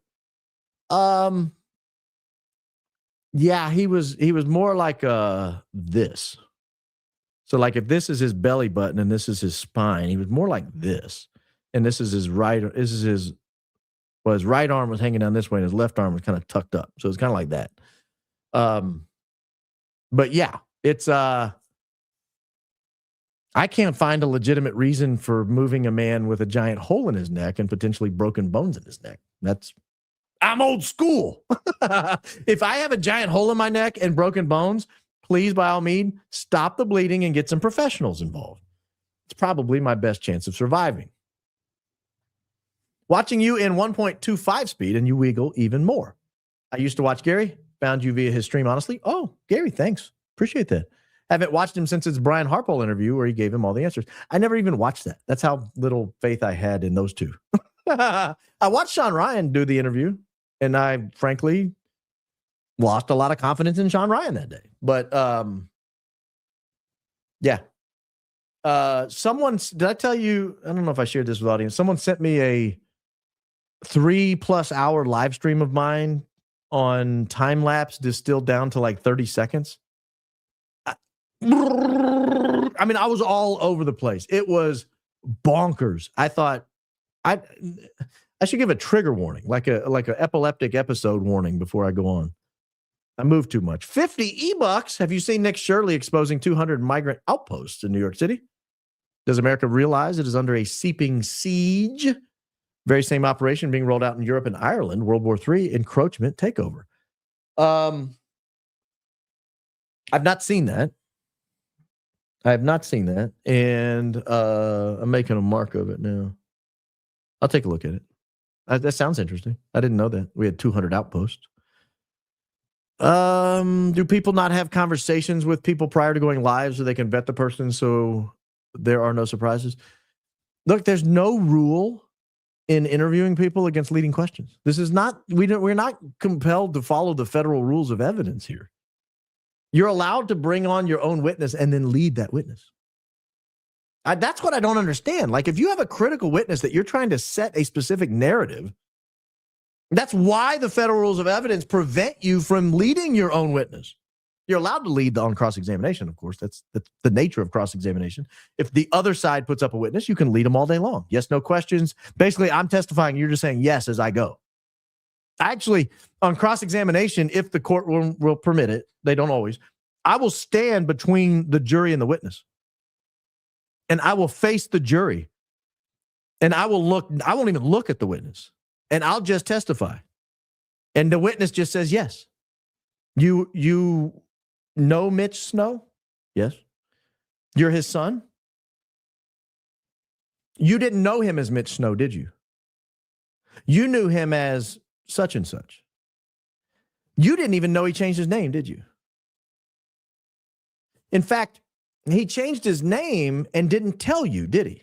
Like, why are you asking him narrative questions? Like, Gary, you were hired allegedly, in my opinion. You were asked or tasked with bringing this guy on to bury Candace Owens. Instead, you get cute, start asking him full narrative questions, and all of a sudden it gets away from you. That's the whole point of cross-examination. That's the whole point of leading the witness. You don't want the witness to get away from you.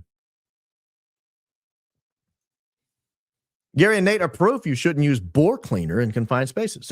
I like Nate. Stop it. Stop it. And I don't know Gary. I don't dislike Gary. I think Gary's taking some cheap shots at me. Whatever. I probably took some cheap shots at him tonight. We're even. But I like Nate quite a lot. So I don't agree with Nate everything he says, but he probably doesn't agree with everything I say either. I'm cracking up watching you enjoying Gary's clownery. He's such a fool. Giant breath, giant breath. Yeah, Adriana, that was not his finest interview, I'm hoping. I hope he has better examples of interviews. The Paramount Tactical Pod. Tim, thank you. Very generous donation. The Paramount Tactical Podcast titled Mitchell Snow's Victims Speak Out add TPUSA to the list of his victims after Gary's cross-examination. There's no one victimized more than TPUSA. Erika Kirk, hardest hit. Nobody was done worse Friday and Saturday night than Erika Kirk and Andrew Colvett. They are without a doubt the biggest losers of the weekend. But we knew that was happening. We knew that was happening. Truth never changes, only lies change. That's why these people can't keep their story straight, because they're lying. Thank you, Baron, for being honest. Well, thank you, Mrs. Cat. Thank you. Yeah, it's a lot easier when you're telling the truth. You just keep talking. You don't have to worry about it. Guys, if TPUSA came to me and said, but Baron, we're big in a hole. We got to get out of this. How do we get out of this? I'm going to say, you just got to be radically transparent. You are going to go on a tour and you're going to answer every question. You're going to go to the most hostile places. You're going to sit down live with Candace Owens. No limitations. You're going to answer every question she asks, and you're going to answer it truthfully. Unless you planned the death of Charlie Kirk, you've got nothing to hide. So just be honest. If the money's a little askew, just say, hey, we're working on it. We're ordering up an audit. We're going to fix everything. If there's money missing, people will be held accountable. Here's what happened on the day of. Here's where I was the day before. Just be honest. We're going to be so radically transparent, people won't know what hit them.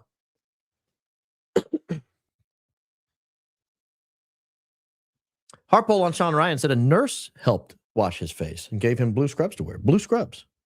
Part is cut now, 202 YouTube. Maybe a cover for change of clothes with explosive residue. It's funny. I know of at least 2 things that have been cut from that interview. That's really weird to me, because that interview was not live. That interview was pre-recorded, clipped, previewed, promoted, and then released. After it's released, you go start pulling more stuff out of it? Sean Ryan, you got to give us an explanation. You got to give us an explanation. I have to say this, Baron. I just love your laugh, and you made my night. I really think Charlie needed friends like you. He would still be here. You are a great guy. He was surrounded by evil people. Well, if Charlie had friends like me while he was alive, yeah, he would probably still be alive, but he probably would not have been nearly as caught up in all that stuff, because years ago I would have been like, dude, what are you doing? Like, what are you making of this organization? Why are you turning it into this? But yeah, I think he, a lot of people need to think about this stuff. Well, like, especially these podcasters that are getting this Fed slop support, we'll call it. I don't know if it's monetary or just, some attaboys or whatever. You guys really need to think about who you're throwing in with. Donald Buman, thank you. Generous. Vicky, thank you. Joe Ninja, thank you. You guys are generous. My daughter adds up my super chats and wonders why she isn't getting more Starbucks drinks. Love you. TFYT. I don't know what all that. Thank you for all you do. Oh, thank you. Thank you for all you do. Happy New Year's to the family. Tell your daughter she can have Starbucks when she gets a job. Nobody needs expensive coffee. You can go to the store. You can buy some chock full of nuts. It's great. Throw it in the old coffee maker, and you'll have a pot of coffee for like under $1. It's amazing. And it's got chicory root in it. Baron, rewatching clips, he ain't showing us, but we still just waiting for him to give us his analysis. Oh. Sorry. I'm over here cracking myself up, and I realized I wasn't showing you everything. We got to get him a producer. Stat. Christ is King. Merry Christmas, Baron fam. Yeah, thank you. Merry Christmas to you as well. I have information on that front coming hopefully before terribly long. So yeah, we're working on it. I'm working on some hardware. I've ordered some stuff. It should help the show go smoother on that front. Israel's never going to let Gary do a live episode again. Gary Ford is pre-recorded when it's important. Roasting Gary, you need a fork for this roast. Guys, listen. Yeah, it's hard to argue with it. Bonfire, thank you, generous. 7 sheets, very generous. Look at you. I, and I know so many others, will follow those who seek truth and authenticity. Thank you, Baron, because we know it's not easy. But we are following the truth seekers, and we always will. You're speaking for most of us. Thank you. Thank you for saying that. I'll be honest. I've made mistakes. We all have. How do you respond to the mistakes? This is the lesson that Tyler Boyer, Erika Kirk, Terrell Farnsworth, Brian Harpole, Dan Flood, and others, Mikey McCoy, Rob McCoy. This is the problem. If they're truly innocent, they've made mistakes because they've looked horrific during this. How do you respond from that? If you've made some mistakes, how do you respond from that? Like, that's why I don't go too hard after people's past, unless it seems relevant to what's happening now. I don't go too hard after people's past because we've all screwed up. That's just the way it is. That's just the way it is. Do people realize Nagasaki was the biggest Catholic center of Japan, known as the Rome of Asia? Why was it targeted? It wasn't a military outpost, killed 240,000 people, civilians, a genocide. I did not know that. That's you. I feel like Trump right now announcing a learning of the death of Ruth Bader Ginsburg. I did not know that. You're telling me this for the first time. Wow. I'll look into that. I didn't know that. I know that World War II was essentially a slaughter of Christians on behalf of communists. I know that. And so it doesn't surprise me that you would say that. That doesn't surprise me at all. I get so excited for your show. I know I'm going to have a holy doo-doo moment. Clean, keep it clean. Horrormom.com. I know you like horror movies, but we're keeping it clean. It's family friendly here. I'd love to see you do a full recap of everything you believe. Like you say, it's dense material. I usually rewatch shows. Everything I believe related to Charlie Kirk, everything I believe, period. Because that would be a very long show and pretty wild. I venture to say some of my beliefs about religion, the history of the world are pretty non-standard. But they are what they are. They are what they are. Candace sent a pic of Erika's ex, and he recognized him. You're talking about Mitch Snow? Mitch Snow recognized him, and the ex had just been put there. Mitch picked him out and had no idea who he was. The pic of Erika and the ex had just come out. Yeah, I heard that. I don't know what to make of that. Like, I don't know what to make of that. So, I'm not in the ascribing veracity period yet. I got to figure out where these people were. Like, where was Erika Kirk that night? Where was Cabot Phillips that night? Like, I know Cabot Phillips lives in Nashville. I know Erika Kirk lives in Scottsdale. If they weren't in Scottsdale and they weren't in Nashville, where were they? Where were they? That's important to me. That's important to me. Baron, you're the greatest impersonator. Well, thank you. I actually don't think I'm a great impersonator, but I have fun. Best episode yet. Thank you for working hard to uncover the truth amongst the lies and confusion. Now, that I can commit to. I cannot commit to having good impersonations. It would be nice if we could get cell phone data. Yeah, cell pings, of course. But we need a warrant for that, or they just let us see that info. Would be awesome. Baron, you're doing a great job asking the questions. Keep moving forward. You're a great American. Thank you, Ken Simpson, 5150. I appreciate your kind and generous words. But we're not going to get the cell phone data. So we're going to have to keep pressure on the subjects to tell us where they were on those days. But I'll be honest, like, even if Erika comes out now with photographs of her somewhere else, she's had like 3 weeks to put this together. What took so long? If you truly just have pictures of you lounging around on a Tuesday morning, with a raspberry lemonade from Starbucks in one hand and a couple of Rugrats in the other, why would you have waited 18 days to put it out? This was first raised quite a while ago. I'm going to read this because several of you have commented this and I keep skipping it. 702 is Las Vegas area code. Sam 702 indicates high-ranking individual from going to area code 702. Amity is from Las Vegas. I don't believe that's true. I don't think the 702 area code has anything to do with it. They do assign different mission numbers. The first number is my understanding, and talking to a professional about this, the first number has to do with rank, the rank of the person, how important they are. A 6, for example, is less important than a 7, is my understanding. But I asked specifically about the area code and was told by a knowledgeable person with air traffic control experience that that's not how the numbers are assigned. Might have been the way that number was assigned that day. I can't say that for certain. I'm just saying in general, that's not how the numbers are assigned. I don't know how they're assigned, but in general, I asked the specific question, would they give a 702 for Cash Patel or for this Amade guy? And I was told, no, that's not how they're assigned. Sending you money for the best show of 2025. Well, thank you. Very kind. Love you and Lionel Nation. New York attorney, super intelligent. Sports Candace also exposes and explains the Clown Town going after. Like I said earlier, I like Lionel Nation a lot. Yeah, I just can't. I can't listen to every episode of everybody. I just don't have time. I can't stop laughing at your commentary on Gary. Sucked in 9 gallons of air, took me out.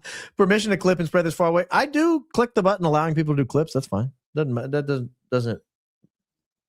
I don't mind that at all.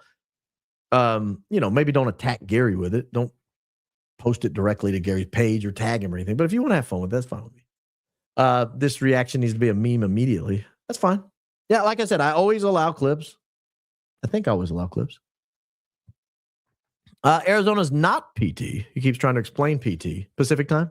But anyone that lives in Arizona knows Arizona's mountain time. It's another hole of their alibi text, and he fumbles the explanation of both videos. I used to live in Indiana when Indiana did not change. We were on Indiana time. Half the year we were on Eastern time, half the year we were on Central time. I think Arizona's the same way. Half the year they're on Mountain, half the year they're on Pacific. And I think that's what he's discussing. Good for your health, vitamin D, and your laugh. Oh, at 1.75. Now that's probably terrifying. I'm living for your laugh on fast speed. Yeah, I can't imagine what the laugh is like on fast speed. Phone data and Life 360, which many have, will indicate locations. In a murder case, next of kin is always considered. How come the wife hasn't been polygraphed? I don't know. That's not standard investigatory behavior. Polygraphs are admissible in court in Arizona and Utah. Oh, maybe it is out there. It's not standard where I've practiced. They shouldn't be admissible, in my opinion. Does anyone know if Charlie was given a protection charm to put on his necklace after the so-called online witch put a curse on him? If so, maybe the detonator was in it. I have considered there was an explosive element inserted into his necklace. In one show, she says he never took the necklace off. In another show, she says he left the necklace in his bedroom the night before, and he came in the next morning to get it. So I have trouble reconciling two opposite facts when they're lined up like that. I have a lot of trouble with that. Did I notice in the pic that her kids look old? Yeah, I did. I did that. That pic, unless her kids are just giants, which is possible. I mean, Charlie was like 6'5" or something. He was a tall drink of water. They're like Ian. Someone thought they'd attack Ian by putting a picture of him. And if I was Ian, I would have made it my profile pic. He looked great. I mean, I dare you to attack me by taking the best picture I've ever taken. So yeah, Charlie was a tall dude. Maybe his kids are giants. I don't know. I have a friend. One of my best friends is 6'8". His kids are like in middle school and they're taller than I am. I mean, they're like 6'1", 6'2". They're huge. So, maybe his kid's big. Let's see here. It's almost like they don't pre-interview the people. They just talk willy-nilly.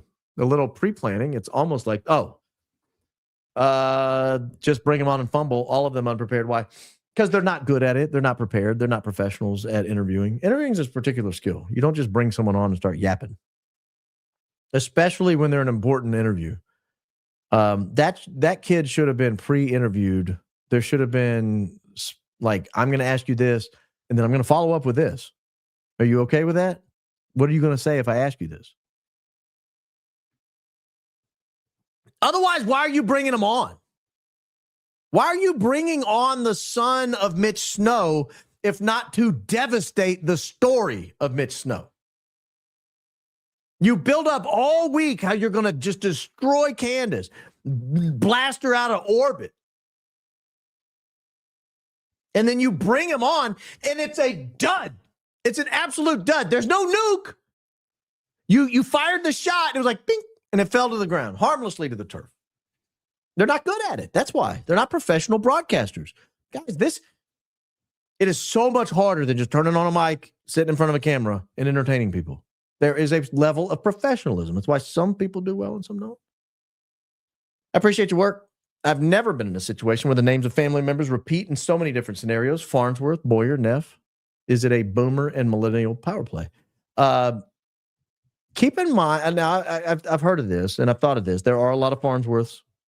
There's at least 2 Neffs that we're aware of, and I don't know about all the Boyers, but I know on those 2 names in particular. But keep in mind, as people moved west, these were people that were particularly in the Mormon areas, Arizona, Utah, Idaho. These were people that had giant families, and all the giant families stayed in the area, and they had giant families. And so you're going to end up with hundreds of people in the area with the same last name.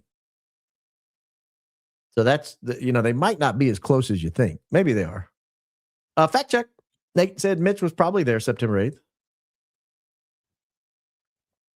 He will donate $10K and a public apology in 1 month if there's rock solid proof that Erika Kirk and Brian Harpole were there that day. I saw him make that statement. He's a man of his word. If he said he's going to give it, he will. He will. Fantastic work on this case. We're hooked. Do you do MedMal consulting case review? I don't. If so, I'll email pertinent details for consideration. Please don't. You need, for MedMal, I used to do MedMal defense. You need such a specific plaintiff's lawyer who really understands medical malpractice in the state you're in. Don't hire your buddy. Don't hire some ham and egg lawyer. Hire someone that's all they do. All they do is MedMal plaintiff's work. That's who you want. There's usually like 5 in each state. Find one of those. Please quit your job and do this full time, because after the blink count, I'm crying. That was fun. My job will be upset if I quit. I hope. Maybe they won't. Maybe they'll be like, bye, finally. Why couldn't this have happened 2 years ago? No, I don't know. Maybe. So grateful you're covering the paving project. It's bothered me forever. We needed you to dig into this. Thank you, Gomex. Thank you, Aroundy. I'm here. I'm digging into everything that looks relevant to me. Actually, no, that's not true. I've come across a few things that are relevant, but I know they're being covered well by other people. Like if Ian's doing a deep dive on something, I'm probably not going to cover it because he's a pro. He's going to get it. That's why you haven't seen a lot of Egyptian plane work out of me. Between Candace and Ian, they've pretty much got it covered. What am I going to do? Tell you their planes in the air? They've already told you that. We know Mitch was there. VFT was wrong about Anthony Aguilar, but he's right about Mitch. Dude is a pathological liar. I think Izzy Cade Kirk. Izzy? Who's Izzy? Izzy. Mitch is a distraction to discredit the narrative. Wake up. If so, it's a really sophisticated operation, and it's actually right now serving to discredit Erika. I think a lot of the memes about Erika celebrating her husband's death with fireworks and gold sequins, a lot of the memes where they had these female, if you've not seen this, they're great on X. Jump on X. People are like normal people mourning their husband, Erika Kirk mourning her husband. And Erika Kirk's out there and she's floating through the sky on a beam or on cords, and she's doing flips in the air, and there's fireworks shooting everywhere. I think a lot of that is because she's having trouble handling this Fort Huachuca thing. It's turning people against her. Like, people aren't saying it because it's hard to pinpoint why you feel icky about Erika right now. But the reality is she's been now pretty credibly accused of being at the scene of a really shady situation. And she's not given an answer about why she wasn't there. Like, that's crazy. That is crazy. Whoever's advising her needs to say, you need to get out in front of this. Because again, the longer it goes, if she ever does, if she were to produce evidence tomorrow, am I going to believe it? No, I'm going to start looking at why did she take so long to produce the evidence? Well, I'm just going to take for her word? Not a chance. Not a chance would I just take her at her word at this point. Absolutely no chance. Not when you hit it for 3 weeks. No. If something this horrendous should befall me, 7 sheets, back for more. Thank you. I would want the world to hear my self-proclaimed David rather than salaried leeches and self-interested come-latelys. Yeah, me too, brother. I want somebody out there fighting the good fight. I want somebody out there fighting for me. I initially doubted your integrity. What? With your electrocution theory? What? Thought I was a grifter? Bro or brah. However, I was wrong about your integrity. Your sunshine analysis is spot on. I live in Arizona, not sure on the electrocution theory yet. I'm not married to any of this. I raise it. I look at something until I think, okay, there's sufficient evidence that we need to now raise it and allow our very generous audience, who we have dubbed time and time again, you are an investigator. You have a cell phone. You have access to the internet. Don't ever let anyone shame you for asking questions and looking facts up. You're an investigator. I've dubbed thee. I've dubbed thee.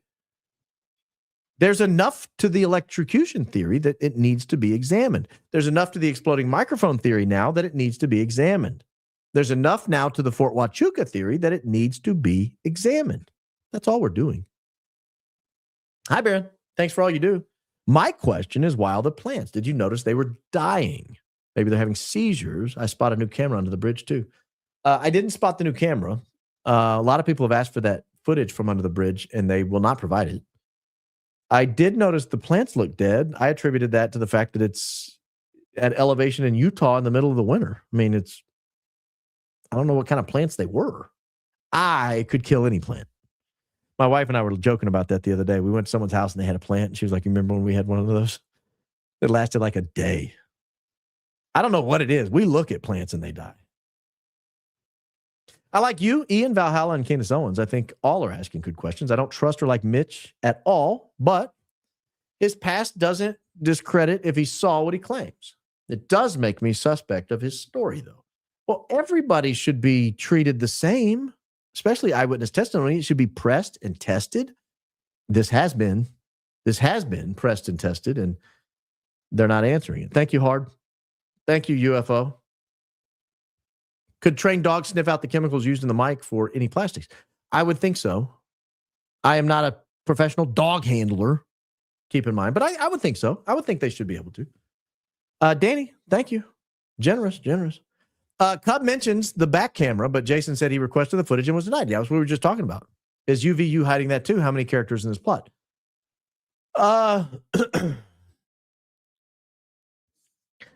Because it's such a part of the investigation, maybe the state asked them not to share that. I don't know. But yeah, that should have been looked at. Division of Facilities and Construction Management, i.e. the original construction was defective or faulty. It is a water construction venue requiring water lines. Water lines and mics and speakers, electricity do not mix. Yeah, I don't know about the faultiness. I think the DFCM is kind of a maintenance of the state's resources. They go through and they help keep state facilities up and running and looking good and operating at peak performance. They're a little shady here, paving over a crime scene within 4 days. If we're all being honest, that sucks. What's the waiting period for saying Charlie had to know about Erika's family and past, along with the Judases surrounding him? Discernment is key. Nate, Gary, Erika, many knew. I think we're past it. I've started raising the question of the people around him. Like, I think, I'm not going to name names tonight, but I think some of those people are horrific people. Like, horrific people. And some of the people I used to think were not too horrific, I'm starting to realize are pretty horrible people. And I'll say this. I used to be on the board for many years. I was the president for a year or two of a small nonprofit. And it was a pro-life nonprofit. We helped give women pregnancy tests. We helped provide for women who chose to keep their child. We give clothes, formula, car seats. They would come in and they would watch videos. And after they watched a video on how to properly parent, a lot of these girls were not raised in homes where they even knew children had to be held or how to properly put a child down to sleep. Like they weren't raised in that type of environment. And so we had to bring them in. I was on the board. I wasn't actively doing this, but like my wife volunteered there for a while. You would bring them in and you would, watch these videos with these women, and then they would get mommy bucks, and they could turn the mommy bucks into diapers or footies or onesies or towels or whatever, car seats. The more videos they watched on how to properly parent, the more mommy bucks they got. But anyway, it was a nonprofit charity. We ran a very lean budget. Nobody was making millions of dollars. Like our director made $40,000 because we wanted to put every available dollar back into the pockets of the women who were coming to us desperate for help. That's how a nonprofit should be run. No nonprofit should be paying people millions of dollars. I'm sorry. I'm absolutely sorry. There shouldn't be several people on your staff of a nonprofit. We as taxpayers are subsidizing TPUSA every single day. And they're making millions of dollars. I pay taxes. Do you pay taxes? The business I work for pays taxes. They don't. Their business does not pay taxes. We subsidize them. And they're getting rich. I think it's wrong. Do we know yet that the UVU event came to life in 4 to 5 weeks versus a semester usually? Candace's timeline request came around July 18. Harpole said they were preparing for the event on August 24th. I think that timeline holds. I don't know what the past timeline was. I have no reason to doubt Candace, but I was not involved with him, so I don't know. Why perpetuate chat to focus on character assassination of Valhalla, Jesse, or Alex when it's simple disagreement or credibility with Mitch?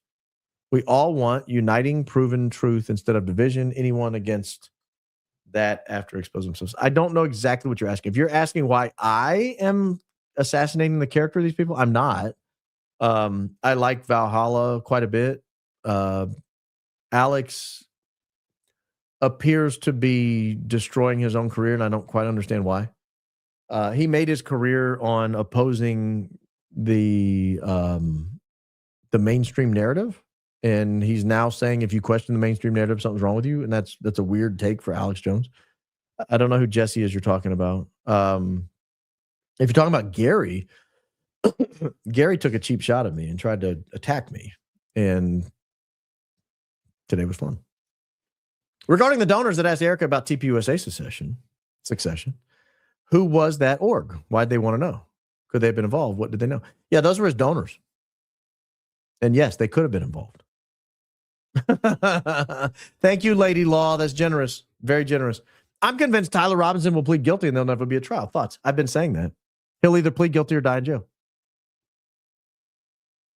Whether or not there would be a trial would be up to the Utah County prosecutors, but I think that would give them a very convenient excuse to close the case.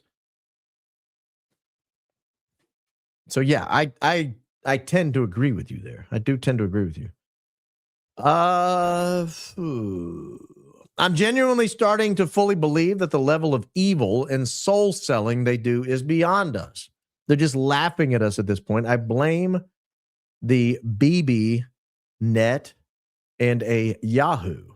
Appreciate you, sir. Oh, I know who you're talking about. He's not helping the situation.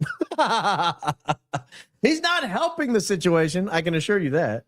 There's a lot of soul selling, guys. It's really, really bad. Stun gun was to make sure Charlie was unalive. Clearly stun gun marks on the arm. It looks like stun gun marks to me. I'm open to it being something else. I would have to know the exact dimensions and then be able to mark it or match it to a known stun gun distance. But it certainly looks like that to me. I've answered this before. I don't know. We'll find out more when the preliminary hearing comes or when the probable cause hearing comes. I really don't know. The fact that one of Terrell Farnsworth's cousins allegedly was on the team does raise a level of suspicion. We'll see how they address that.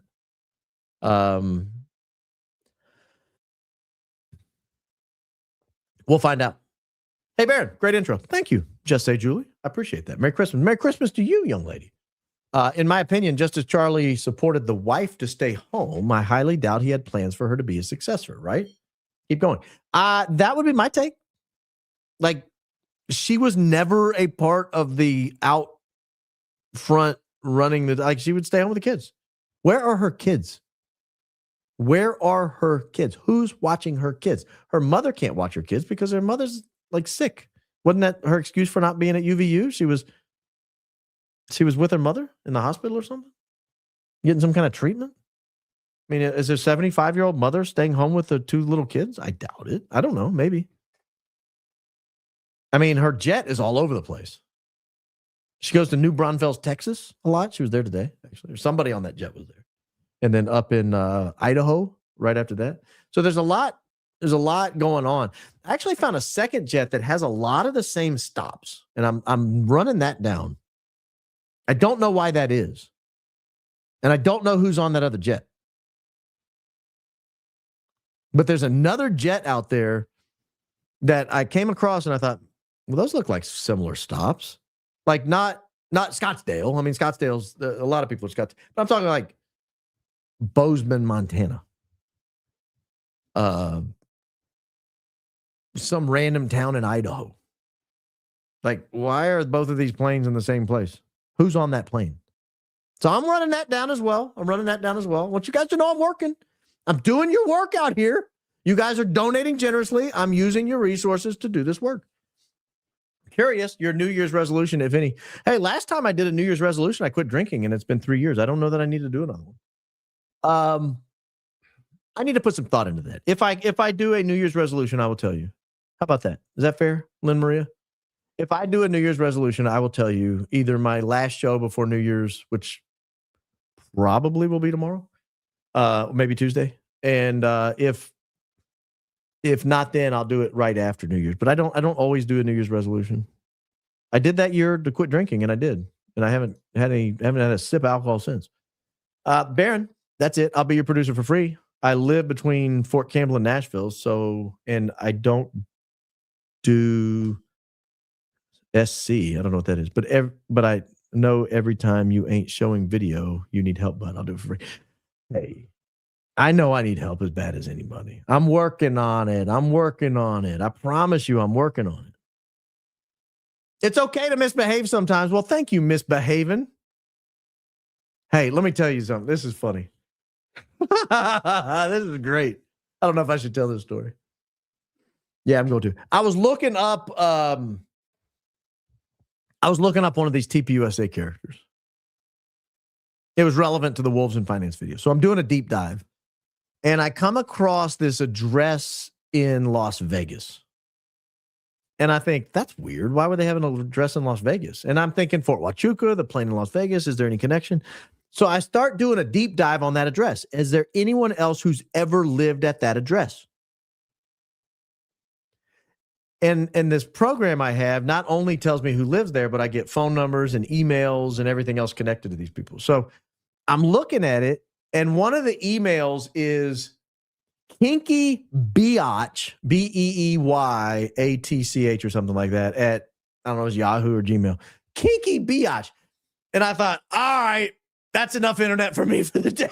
I closed the laptop, unplugged it, turned the internet off, and left. I was like, I'm going to the gym. That is too much energy too much internet for one day. But yeah, so there's some weird stuff out there in this case that I've not brought to the attention. Blantant, $40. Thank you. Very generous. Gary's an attention-seeking, useful idiot. Now, let's not be ugly. Let's not call names. Building his YouTube. I do think he's attempting to use this program to build his, like snipe at our heels over here so that some of us will learn who he is. I do think that. Guys like him who call Candace pure evil, his words, are self-righteous agents of darkness. Again, I don't disagree with you that people who are calling Candace pure evil, there's something deficient in them, but I don't want to just start attacking people. Don't promote his YouTube channel. I don't think I have.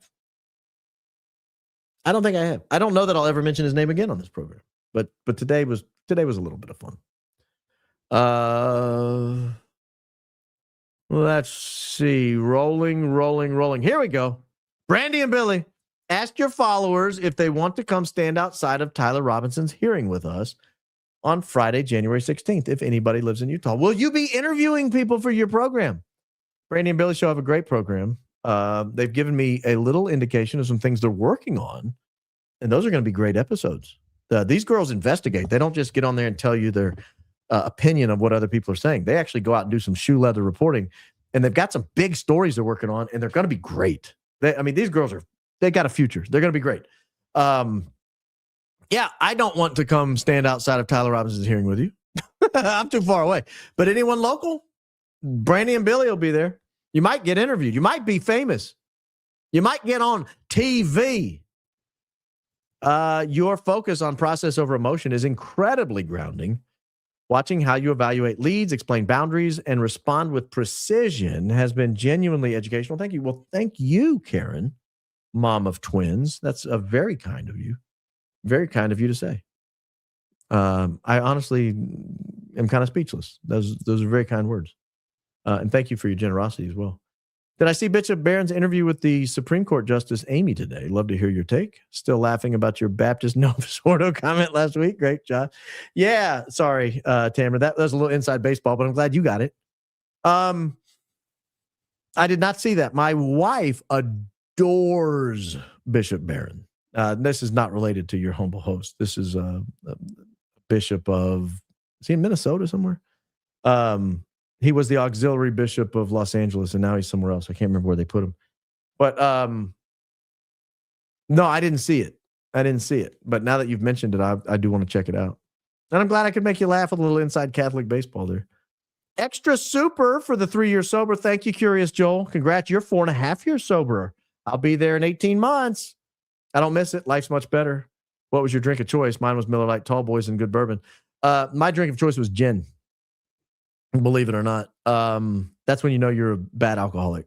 That's when you know you got real problems and you might not be able to recover. I liked Hendrick's gin. I liked it with blue cheese stuffed olives. I liked it with ice. I liked it with soda water. I liked it with anything you could put in it. And make my mouth water thinking about it, honestly. I loved Hendrick's gin. I would drink other kinds of gins. Bombay, regular Bombay gin was good. I wasn't a big fan of Bombay Sapphire, but I would drink it on occasion. Problem with Bombay Sapphire is you get you drunk. Like that's heavy duty alcohol right there. But yeah, I really like gin. Gin, just Hendrick's gin over ice cubes was an absolute go-to. And I drank entirely too much of it. I did make a mean Negroni. I actually just recently threw away some Rossi Vermouth and what's it called? Campari.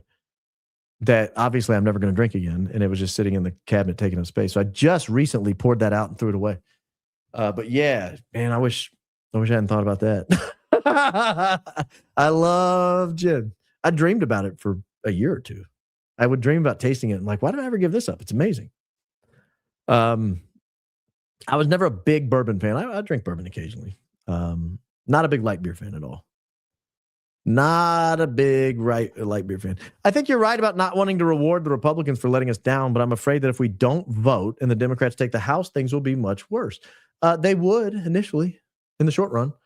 So the idea behind such a tactic is hold their feet to the fire. You either give us what you want or you're going home. None of this, you know, if you're going to work for a foreign country or you're going to work for corporate interest, then have them take care of you when you leave office because you're going to leave office. I think AK is botching. Botching. Who's AK? Andrew Colvett is botching the info on purpose. I think he wants to do what's right, but he is afraid for his life. PR is and has been his job. Why is he randomly terrible at it? Ooh, that's a good question because he is terrible at it. All of a sudden, he sucks at his job. Yeah, sorry, Andrew. Hey, I'm just kidding. You're not that bad. He's that bad. Yeah, all of a sudden, he sucks. Don't forget Erika's line when she said once Charlie was assassinated in one of her interviews. Who says that? Yeah, that was a little awkward. This is a good advice here. For bomb dog, try heavy duty country. Don't think it's an official bomb dog, but he has a lab who's sensitive to the scent. I think there's still evidence there. The problem with that is if we do discover something, you can't take it to court with, I had a dog from a guy that I met named Heavy Duty Country. Like, I need, Bill's bomb dog services. Because the jury isn't going to buy Heavy Duty Country's dog. And be like, what are you talking about? So that's the problem. You got to kind of do it right. That's what I've been calling around looking for, is an actual bomb dog. Like someone that could go to court and sit with their bomb dog. Like, I'm willing to pay for it. Well, I got a couple quotes. I might not be willing to pay for all of it. Maybe I could talk them down a little bit in the spirit of the season. Here we go. Would I ever quit my day job to podcast full time? Oh, Duchess of Camelot, you're hitting on a sore subject. Yes, I would. It would provide me a great deal of freedom to produce more and better content, to be on more and different platforms. I have strongly thought about it. But I got 8 kids. I mean, I got to be able to feed my family, This all feels like the game Clue. Was it the Candlestick who did what, where, and when? It's all very exhausting, but Baron, you are doing a great job. All most of us really care about is finding the truth. That's it. That's all I care about. I don't care about being right. I really don't. That's why I'm not positing things as fact. I have posited a few facts. I do not believe Charlie Kirk was shot with a bullet. I no longer believe that. I think that's a fact that he was not. Well, that really complicates the narrative for the Fed slop, and it really implicates people in and around the tent, most of whom worked for Charlie Kirk. So that's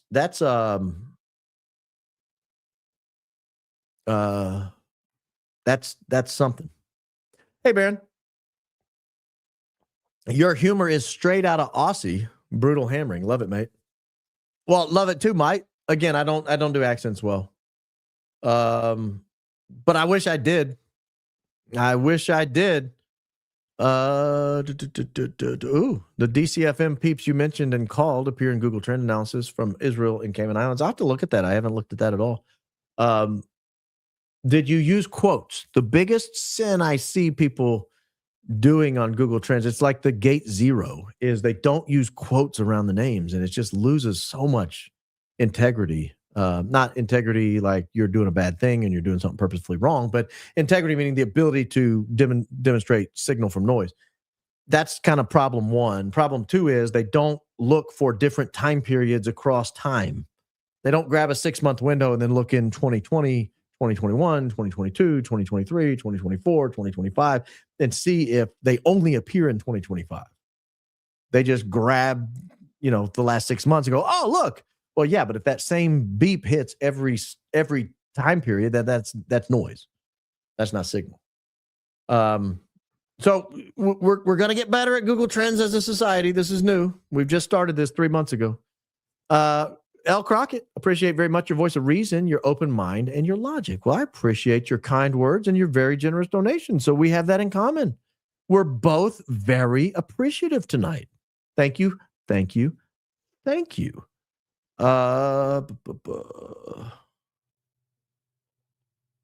Great content as always. Wondering when someone takes notice of the evidence uncovered by you, Candace, and others. The lies are ridiculous. Praying the truth comes out. Keep up the good work. We will find out more in May when the probable cause hearing comes along and the defense team has to start doing their job more publicly. That's the first time we'll really find out anything. After that, it may be a while down the road. We'll see what motions get filed and what they say in hearings and stuff like that. But the defense team often works in silence behind the scenes, and that's just unfortunate. Pave over with lots of plants. Certain plants and flowers can potentially interfere with bomb sniffing dogs by masking the scents they're trained to detect. I did not know that. I'll have to look into that. I'm taking a picture of that comment because if I hire a bomb dog, I want to make sure I'm getting the best money can buy. Make sure I'm not getting, befuddled by daffodils or something. I'm glad you're aware of the reporting about Mitch's accusers. I hope you saw the article by Kat Espinda. Super chat won't let me paste, but Didi got a podcast and PC covered the article. I'll check it out. I'm trying to follow that the best I can. My dad's an electrician, personally witnessed a colleague get electrocuted by grasping a wire, and the current produced a large exit wound. Well, that's an interesting factoid. Thank you, Florida girl. Appreciate that kind donation and that little touch of wisdom. Casey Pooch for governor of Ohio. No Soros-made man, Vivek Ramaswamy. Yeah, that's going to be really hotly contested as that primary season gets underway. I'll be really interested to see if Vivek survives. I think running for governor of Ohio is about the worst thing he could have done for his career. He had a good thing going. He had been in the primary. He had a good showing. The president liked him. He was complimentary to the president. And then he ran for Ohio, and now everybody hates him. I feel bad. Well, maybe. Maybe he deserves it. I don't know. Baron, please accept this small donation. That's not small. $20 a lot. And request that you do your impression of Blake Neff's karate hands as he looked around and saw the magnificent Mikey. It makes me laugh every time. He stopped and turned to look for Mikey. There he is. Erika Kirk on the Jesse Waters interview said on September 9th, Charlie was at the office all day and they were to meet up for dinner. Later, Colvette said she was with Charlie Kirk at the office all day. Well, that's interesting. Colvette also said she woke him up on September 9th for a hit on Fox, but apparently that wasn't true because his last hit on Fox, according to Project Constitution, according to his reporting today, his last hit on Fox was on September 8th. So that would mean he was not doing a hit on Fox on September 9th. Andrew Colvette's a contractor, the ATK company. So is Terrell Farnsworth, Visual Impulse. His brother Brian, a VI employee, is the technical producer for the Charlie Kirk Show. Reference LinkedIn. Yeah, they had a lot of contractors around them. I think it allowed them to skirt some of the reporting requirements. That's my take on it. Thank you, Curious. That was nice. Yet again, Baron, you and those with you uncovering the truth from the shadows. It's inspiring to see new journalism being born in real time. Well, thank you. Very kind words. We're doing our best out here. Hi, BC. I'm currently applying to law schools. What was your experience like at IU Bloomington? Did you go to law school with a concrete plan for the sort of law you wanted to eventually practice? I did not. Bloomington's amazing. It's one of the most amazing places you'll ever live. If you like food, you cannot find a better location than Bloomington. They have everything. Turkish food, Tibetan food, Afghan food, Irish food, like food you didn't even know was cuisine. They've got it. It's unbelievable. Bloomington is a food junkie's paradise for a city that size. Beautiful campus. Public transportation is pretty good. The classes were great. Like my professors were smart. The top-notch people. Had a really good experience there. Really thankful for my time there. So if you get in, Mackenzie Holm, definitely go. Definitely go. My advice for everyone. Now, keep in mind, I went 20-something years ago. 23 years ago now. Oof. It was a lot cheaper back then. Like my full year tuition at IU was $12,000. Now it's like 70.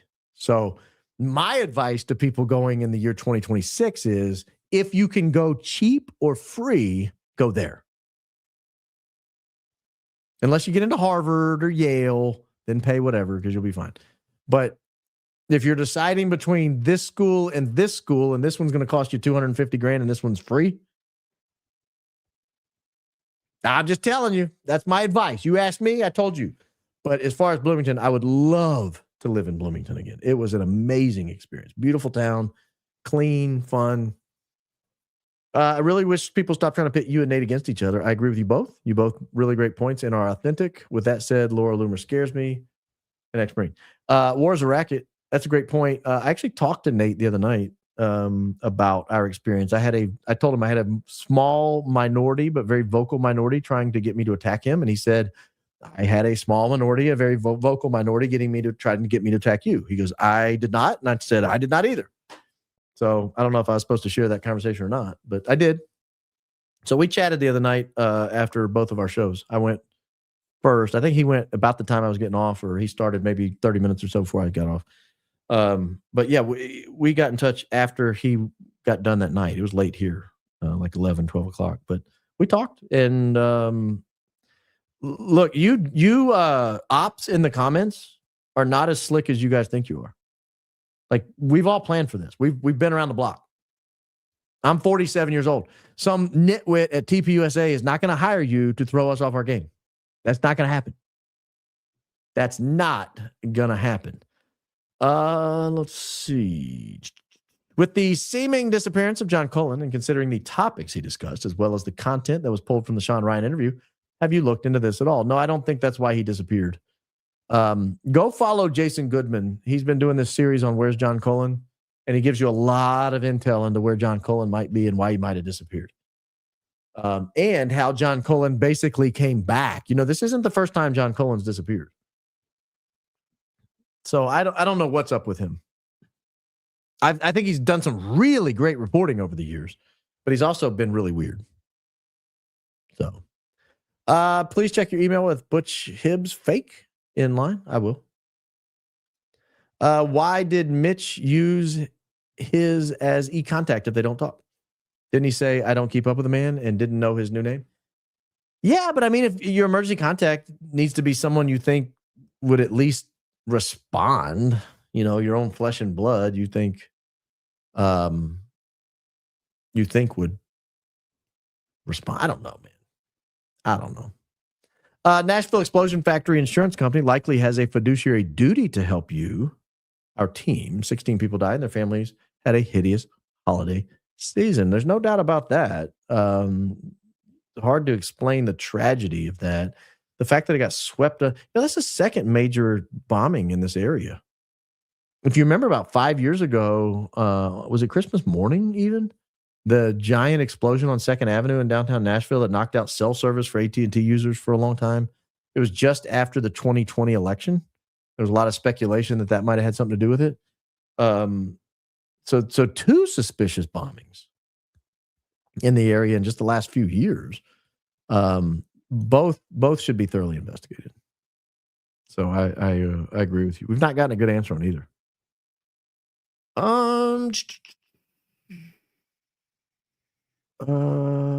This is a good question. I tried to find the answer to this. What about 2025 projects at UVU? I tried to find that. And I couldn't. But those 2026 projects were fiscal year 2026, which started in October.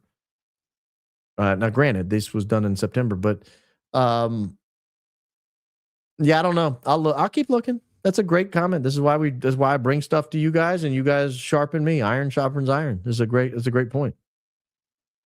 Why does Andrew show the picture as her and her kids, but the boy was much older than her and Charlie's son? Anybody else notice that? Finally changed my photo, by the way.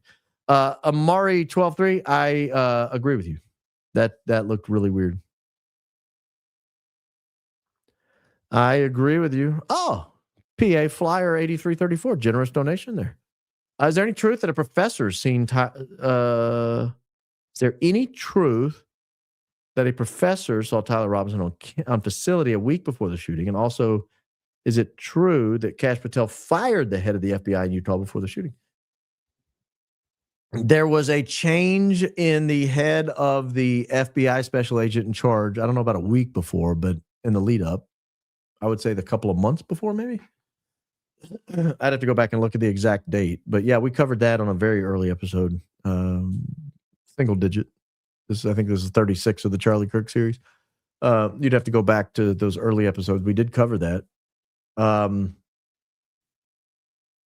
don't know about a professor that saw Tyler Robinson. I was aware of people that said they saw people on the roof. People, plural. So I think that needs to be investigated. I still think it needs to be investigated who was showing up at their house. Tyler Robinson and Lance Twiggs. Remember the out-of-state plates and the strange people coming and going? We kind of never heard about that again. Like, nobody's doorbell camera caught that, and you can't show us what kind of cars they were? Were they Toyota RAV4s? Those who have nothing to hide, hide nothing. I don't know that I agree entirely with that, but in this situation, I agree with you. Is the FBI or TBI investigating the chemical plant by explosion involving innocent people makes the greed of TPUSA even more inexcusable? They need to repent. They do need to repent. Andrew Colvette, you need to repent. We've talked about this, Andrew. See, the problem is you didn't repent. And instead, you tried to cover your tracks by setting old Gary up with information, and you got caught. It's going to keep happening, Andrew. You need to put this life behind you. You need to repent. You need to stop this nonsense. You need to come clean. You do.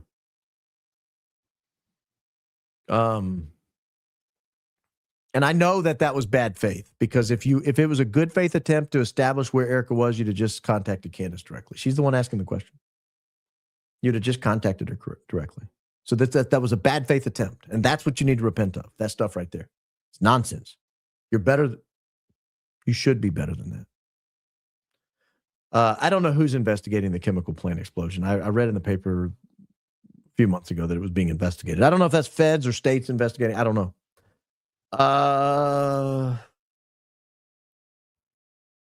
That's a good question. Why did ambulance scanner report the description of the suspect as something like dressed in all black, tactical gear and boots? I heard that. I did not hear this next part. You said someone said we're not supposed to report that. I didn't know that. So I can't answer that because I don't know that to be fact.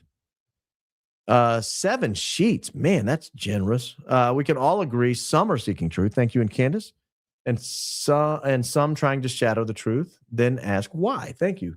It's more than just Candace and me. There's a few other people providing some original reporting. Like I said, I just cited Project Constitution. He has done some good work on this, and others. Blake Bednarz has done good work on this. A lot of people really trying to get to the truth.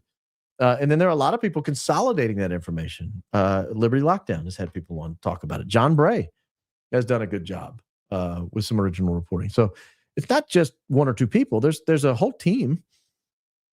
And yes, there are some people trying to shadow the way. There's no doubt about it.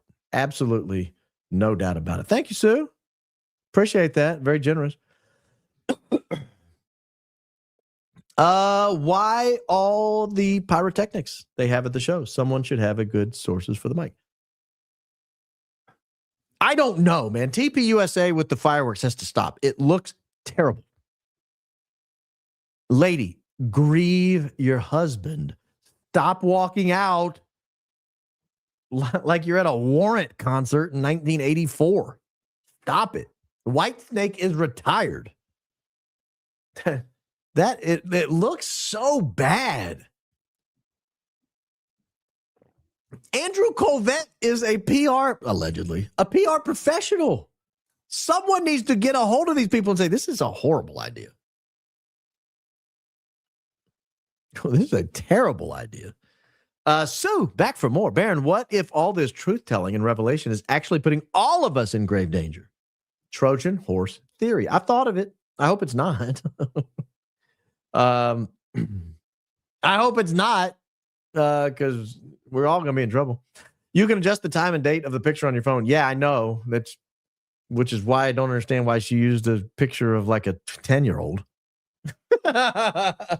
Just use a regular picture and change the date, honey. You don't have to be like that. But again, maybe that's just, maybe her kids are just super tall.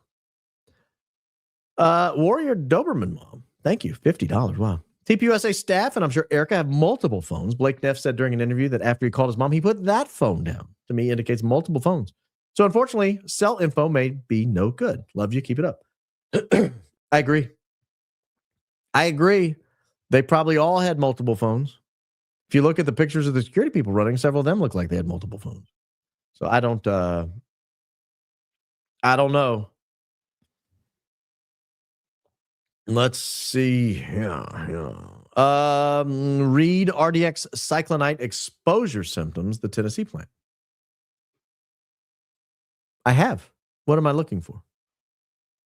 I've looked at it. Nausea, Well, I'll do that. I'll do that maybe tomorrow. You just reminded me of something I want to show you guys. You just reminded me of something I want to show you guys. Make sure I still have it pulled up. If not, I got to find it. Yeah, I still got it. I'll just do it tomorrow or Tuesday, whatever. I don't know if I'm going tomorrow or Tuesday. Let's see how work goes tomorrow. My mother dated Mitch back in 1991. I want to believe him based on some of the things my mom confirmed. Training for 18D, breaking his back rock climbing. My mom did not know he was married. Well, that's suspicious. That's suspicious that your mom dated him. He didn't know he was married, and you want to believe him? I mean, I'm being honest. That's weird. That's really weird. But that's crazy, Emily Metzdorf. That's a crazy story. Wow. That's nuts. Canuck Bucks. According to a report by ABC, together, the Kirks are parents of 2 children, a son who turned 1 in May and a daughter who turned 3 in August. Posted by Katie Kendallin, October 14, 2025. He grew quite a bit in 2 months. He did. Looks like he's driving. I think she had to shave his mustache to take the picture. I believe Mitch was there. As a vet myself, it's not hard to get on base. However, isn't it more likely he saw Amadei's assistant, Anne-Marie Vogedes? She looks a lot like Erika Kirk, same eye color and face. Maybe. I'm not making the claims.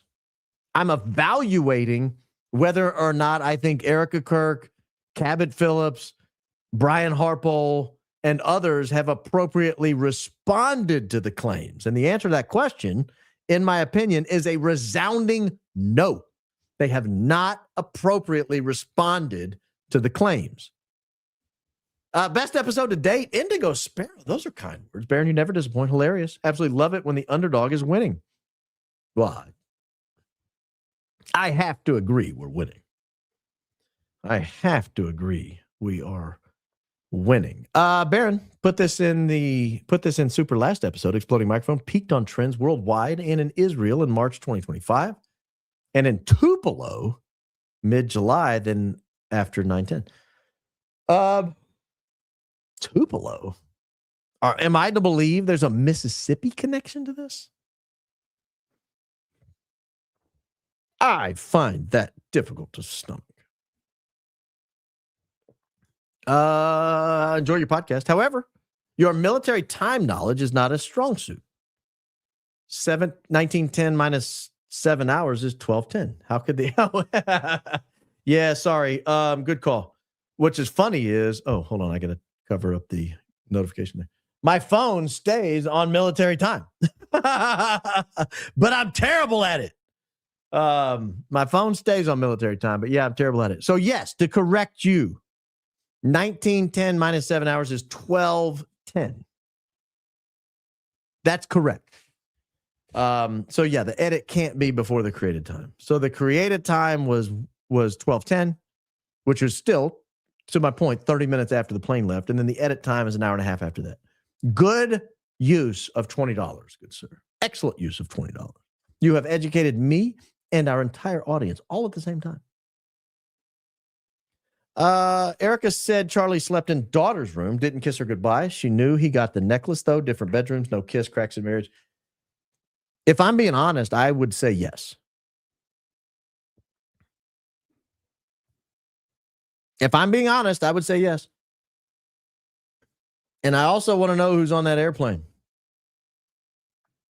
Baron, you're brilliant, honest, and a man of peace. Gosh, hard to argue with all that. Cheapers, creepers. As of last episode, you still thought Tyler is not innocent. Current thoughts? And if you were prosecution, would you have charged Tyler Robinson? Why or why not? Yeah, I would have charged him. Based on what I know. I mean, again, I'm just going based on the facts they've given us. But based on the facts they've given us, it seems to me as if he showed up with a guilty conscience, intending to be part of a plot that would result in the death of Charlie Kirk. I do believe that. I don't know why I believe that. I don't know that I have articulable suspicion that I can point specifically to particular lines. Maybe I'm wrong. But I think he indicated to his parents and the family friend that yeah, he intended to be part of the plot. I don't think he was a trigger man. I don't think he was a trigger man. So,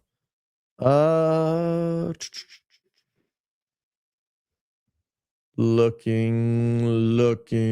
Candace just retweeted bombshell evidence of TP USA fraud. I think. What do you mean you think? Did she tweet it or not? We'll find out live on air. Candace Owens. There we are. All right, here we go. Where are we here? There we go.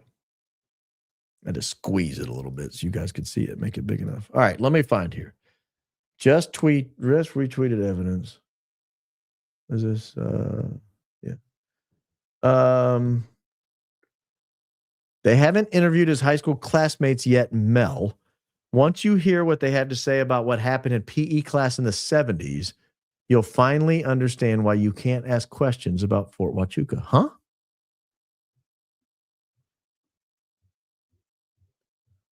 What? I don't know. See, I gave myself away. I had to heart the old retweet of my stuff. Busted. Absolutely busted. Yeah, I don't know what they haven't interviewed. I'm assuming his is Mitch. They haven't interviewed Mitch's high school classmates yet. Once you hear what they have to say about what happened in PE class in the 70s, you'll finally understand why you can't ask questions about Fort Huachuca. This will be interesting. I have no idea what she's talking about. Are there comments that we can review? Bro, the high school PET explains everything. Some military bros are in communication with his math teacher as we speak. Oh, now this is interesting. The evidence is overwhelming that Mitch wasn't good at long division or creative writing. Paramount Tactical has the receipts. Oh, no, that's interesting. That's funny, too. You guys are so creative. Who did that? Who did that? Oh, man, this is great. Gosh, this is great. He wasn't good at long division or creative writing.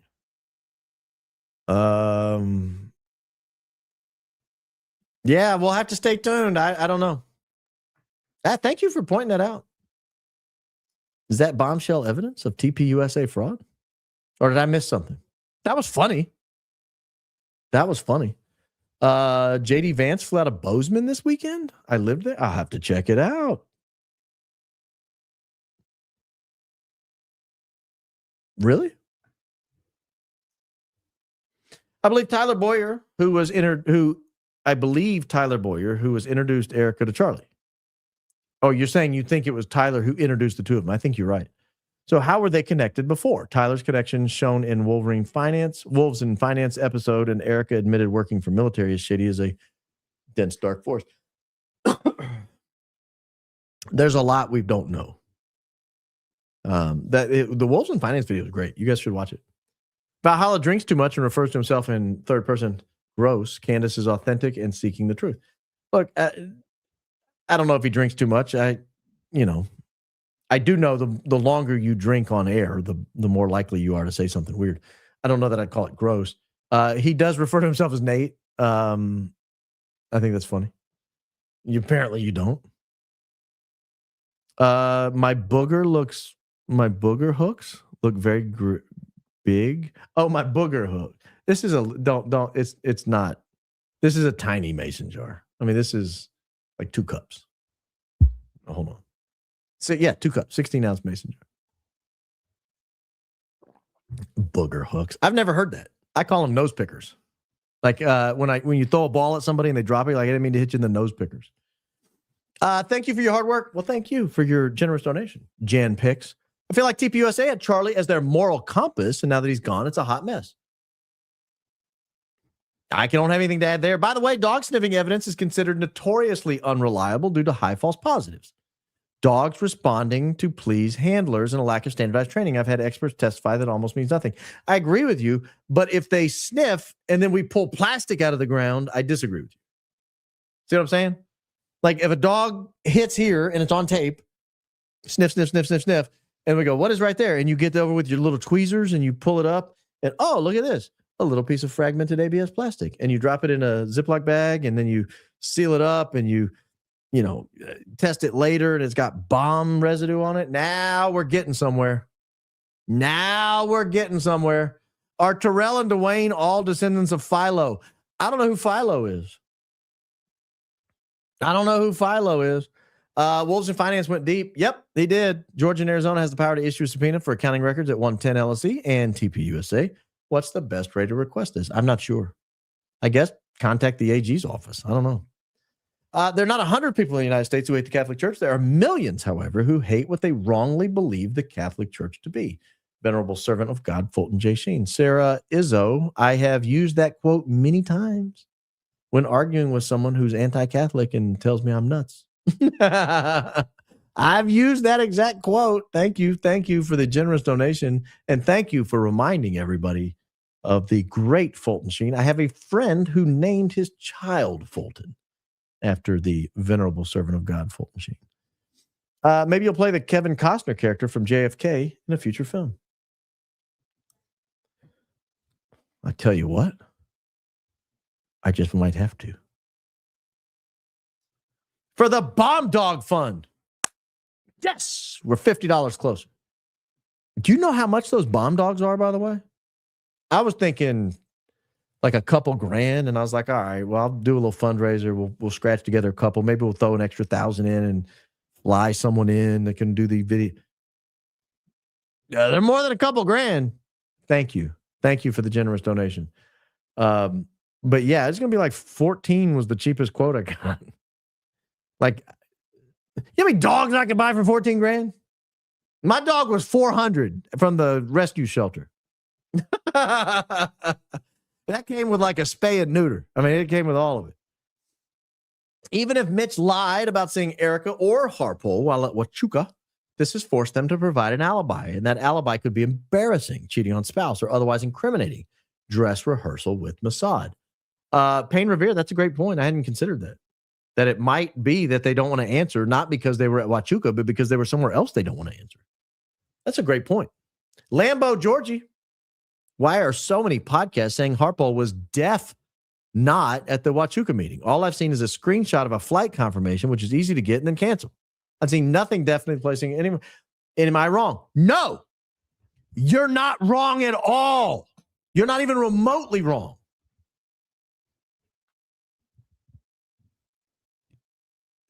People are so eager to support the Fed slop narrative. They're so eager to support their whatever their preferred narrative on this Mitch Snow thing is. I don't know why it's this way. I don't know why we've said this is the episode we're gonna, or the instance we're going down on the ship with. I don't know why people are doing this.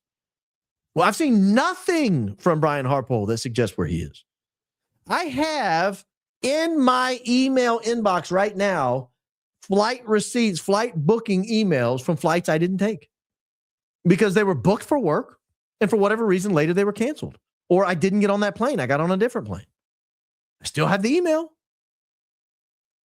Does that mean I went to Massachusetts in August? No. It means someone booked a flight for me to go to Massachusetts in August, and I didn't take that flight. I didn't go.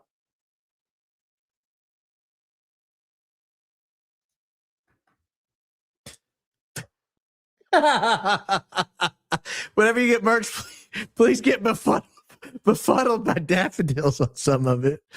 Right after I'm huge in the Balkans.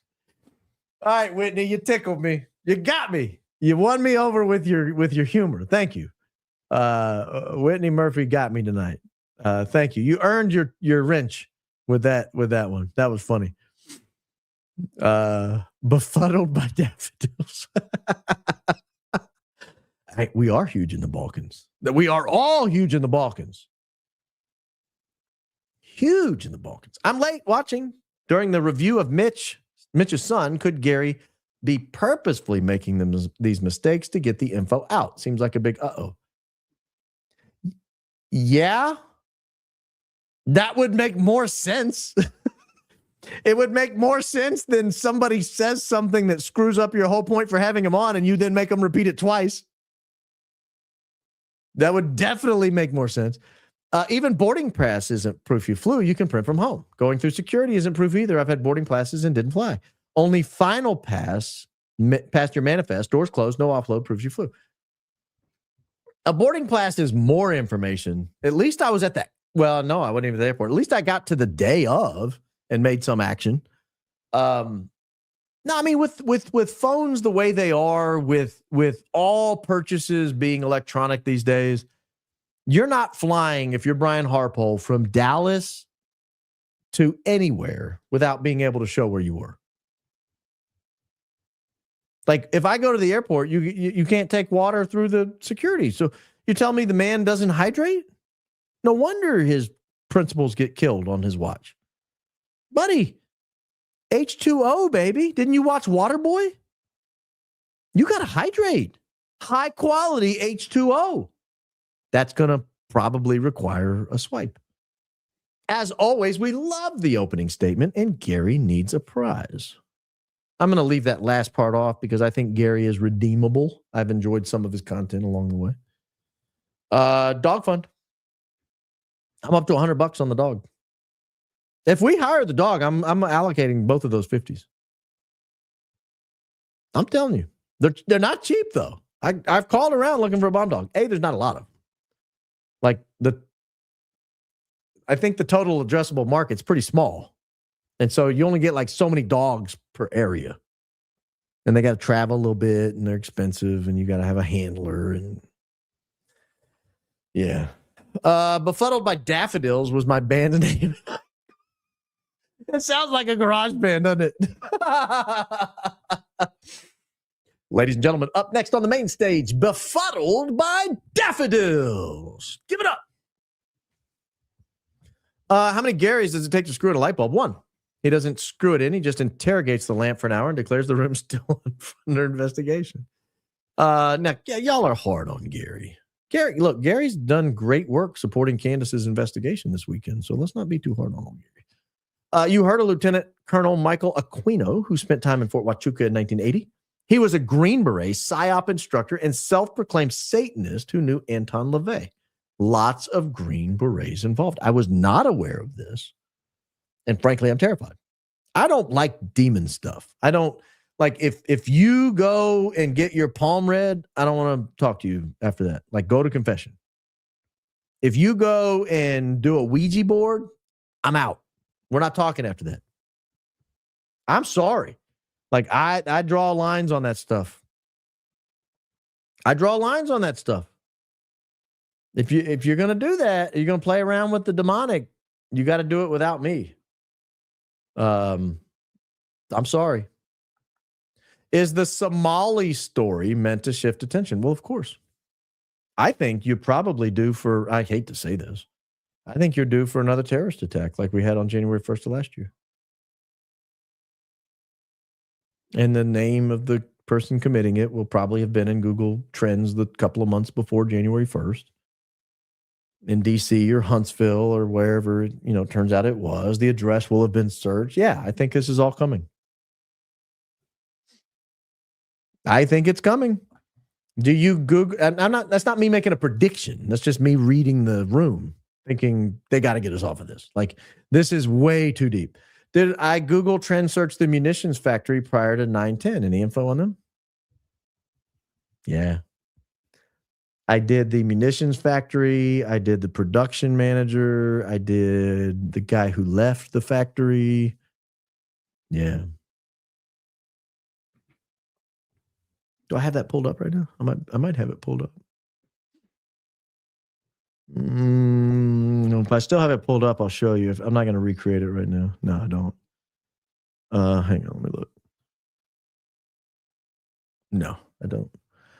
5 screens and none of it's pulled up. But no, I it's pretty shocking. It's pretty shocking. You can only imagine who was looking. You can only imagine. And yes, I ruled out the year before, the year before, and the year before. Yes. I don't know what happened to the UVU dirt. I can't get anyone to answer my calls. I've tried. TPUSA was full of good people, but they were weird, militant, Judeo-Christian vibe. Andrew Colvett needs to repent. I don't know if they were full of good people. I'll push back on that a little bit. I think there were good people who worked there. I don't know about full of good people. There definitely was a weird, militant, Judeo-Christian vibe. Can we stop using the Judeo-Christian, though? That's not really a thing. There's Christian and there's Judeo. There's no such thing as Judeo-Christian. Like that, it's any more than there's Judeo-Muslim or Muslim-Christian. I mean, it's just not the same. They're totally different religions. And Andrew Colvett does need to repent. Period. End of story. Andrew, your soul is in jeopardy. As a fellow Catholic, I need you to understand that reality. Your wealth here on earth means nothing. What does it profit a man to gain the whole world and lose his whole soul? It means nothing. Your $2 million house in Santa Barbara you just sold, it doesn't mean anything. It's all going to rot into the sea. It's all going to be dust one day. Your soul will live forever. Don't lose it. Don't lose it. Wondering how Mitch's smear can be trusted. Many that have disclosed have had their lives destroyed. Candace Owens said he had been through hell, many attacks, and hiding for the last 35 years. Look, I'm not judging Mitch's character. I'm just saying Mitch has now been definitively proven, thank you to Gary from Paramount Tactical, definitively proven through Gary from Paramount Tactical's excellent reporting, to be on Fort Huachuca on that day. So let's answer, where was everyone else? Love your show. Have you heard of Satan's Little Season? I have not. That sounds terrifying. I don't want to hear of it. Don't want to have anything to do with Satan's Little Season. Glenn Beck has mentioned that they've been taking care of Kirk children. Glenn Beck has? That might cover the Idaho flight and Irving, Texas flight, as he has homes in both places. That could take care of the Irving. What about the New Braunfels, Texas flight? But the Idaho, is that where he lives? Does he live in, what's the name of the place in Idaho? Let me look. Hold, please. Hold, please. Does he live in, starts with an H, I think. It's north of Twin Falls.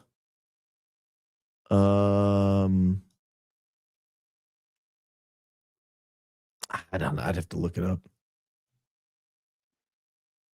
I'll have to get back to you. Is that where he is, though? Is he in that little town of Idaho? Because that would explain it. But why is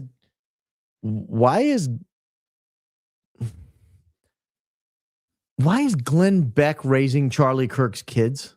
If that's true. I mean, I don't know that that's true, but like, Erika, raise your kids. Don't pawn it off on Glenn Beck.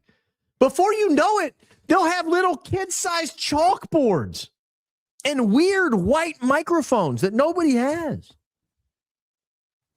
And they'll be back there going, well, did you know, in 1923, Calvin Coolidge first approached... Glenn's a weirdo. He's weird. I went through a Glenn Beck phase where I kind of liked him. It was like mid chalkboard era, not early chalkboard era. That was a different Glenn Beck. I'm talking like when he used to flip it, like mid chalkboard era. Not late chalkboard era where everything was pre-written and he just roll it out and like point and then roll it back away. That's late chalkboard era. That's a different Glenn Beck. I was already off Glenn Beck by then. And I'm not talking about early Glenn Beck chalkboard era when he would like cry all the time. And I think he was bad on alcohol back then. I'm talking about mid chalkboard Glenn Beck, where he had thinned out a little bit, still had some color in his hair, and he would use both sides of the chalkboard. You know, he'd write on it, and then he'd flip it over, and he'd write again. Yeah, I had a thing. I can't help it. We also lived in Pennsylvania for a year back in the early 2000s. And Glenn Beck had a local radio show there. I don't think he was national yet. And he had this thing where he would call on the Monday Night Football games. He would call gas stations in each city and ask them like trivia questions. And whichever city gas station got more questions correct, that's who he would pick. And he had some string of victories, like 8 weeks in a row. His gas station prediction model won. Like, he was pretty entertaining back in the day. And then he went through the chalkboard era, and it got bad. So yeah, that's weird if Glenn Beck's raising their kids. Harpole's BS. Key in Charlie Kirk's deletion. Ex-firm trained foreign military, shady ties, possible devil agent. Claims team family, but Facebook messaged ex-wife, borrowed phone. Family should be saved as ICE contacts investigate hard. Christy, that was a lot of code. But I'm going to go with it the best I can. All right. Harpole is BS. Yes. Key in Charlie's deletion. Yes. Ex-firm trained for military. I think I know what you're talking about. And yes, that would make shady ties. Possible double agent. I honestly don't think he's smart enough to be a double agent. Harpole strikes me as like mid-80s IQ. He used to be homeless in Hawaii and apparently had really bad marriage at one point. I don't think he's that bright. I think you're giving him way too much credit. So I think you're giving him way too much credit. Let's hereby call on everyone at TP, including security team, to provide detailed personal timelines for 9/3 to 9/10. This includes Mikey, Erika, Blake Neff, Terrell Farnsworth, Tyler Boyer, Brian Harpole, Rick Cutler, sound guy, talking about Philip, Butch, Frank, Lyman, etc. Not a bad idea. Not a bad idea at all. I've looked at a lot of the airports in the area in those time frames, and I've got some interesting things developing. We'll have to report on that later. Utah governor oversees the DFCM and appoints the director. Considering the governor was also rather quickly involved, there may be something to it. Governor Cox has been shady, and he's gotten a free pass. He's been really shady in this whole thing. I got to speed up. We're right at 3 hours. The flights Brian Harpole said he was on did not take off that day. He was also not booked on another flight for the next 2 days. I have confirmation. Will you email me the confirmation? I'm not sure I'm following you. realbaronpodcast@gmail.com. Thank you. Happy to look at that. Plot twist. Mitch was sent to Candace by feds to force out where the accused at Fort Huachuca really were that day and are using Candace to ask the hard question, playing good cop with TPUSA and playing dumb publicly. That would be a plot twist. I don't know that I buy it, but that would certainly qualify. Certainly. Baron, my husband and I love your content. Look forward to your videos. We usually find it difficult to watch long videos, but yours are such a pleasure to watch. Best wishes from Australia. It's because of my, no, that's why. When I do that, no, isn't I? Everybody, I speak local. You know, it's like when you go to order Mexican food and you speak Spanish. They love that. The Spanish servers, the Hispanic servers, they love that. When you fumble over words and you roll your R's in burrito, man, they don't think that's patronizing at all. They walk back in the kitchen. They're like, check out that guy at table 2. He rolls the R's on burrito. They love that. Like they don't think you guys are patronizing at all. Haley, Idaho. I think that's it. I think it's Haley, Idaho, where I am. Lots of elite shadiness, sadly. Well, Erica's plane goes to Haley, Idaho a lot. So if Glenn Beck lives there with lots of shady elites, I'm curious what other shady elites are there, though. Very curious. Thank you. Glenn Beck's daughter works for TPUSA and was there at TVU and Charlie Kirk. Is that true? That's the first I've heard of that. Is that really true? Live 3 miles from UVU. Is that a bomb dog? Doesn't look like one. Hold on. I don't. Oh, these are so small. No, that's not a bomb dog. That's a golden retriever. That's not going to sniff any bombs. I caught you live tonight and yelled and jumped up and down, and my dog's out of their skin. Well, it clearly not a bomb dog if you're yelling and scaring it. I need a dog that can handle a blast. That's a cute dog, though. Glenn Beck joined Tucker on Tucker's tour to help Trump get elected. Hubby and I attended live in Salt Lake. And although he really talked like a Christian, he's actually a Mormon. Massive difference. Thank you, Len. Yeah, I knew Glenn was Mormon, and I was not aware of the Tucker tour, but I was aware he was a Trump supporter. Sure. I got to find out if he lives in Haley, Idaho. If that's his house she's flying to in New Braunfels in Haley, Idaho, that means he has the kids a lot because she's there quite a bit. Or at least her plane is there quite a bit. I don't want to get too ahead of myself. Baron, thank you for your work. God bless you. Candace has cleaned so much of my subs for the last few months. Glenn was one of them. It all opened our eyes even wider. Well disappointed with Alex Jones. I'm a little disappointed myself. I want old gay frog Alex Jones back. Like, if you can't scream about gay frogs, why am I watching? Is that supposed to be a picture of Erika's son?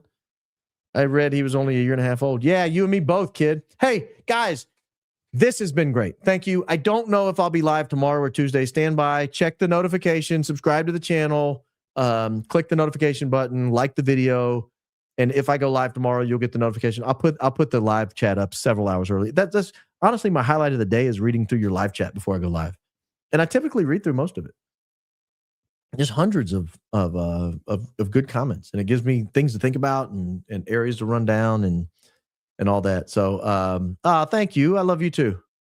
Cheryl, thank you very much. Very generous, kind words and a very generous donation. Thank you. But guys, New Year coming up. I will try to come up with a New Year's resolution. You guys should as well. Thank you for joining me. I think next year will be different. I think I'm going to put a lot more time into this program in 2026. Most of you did not join the program until the end of 2025. So we'll start the new year together, and we will continue to grow the program. Thank you. Don't forget, especially you, Andrew, even if you don't know it. Even if you don't know it, Andrew. Jesus loves you.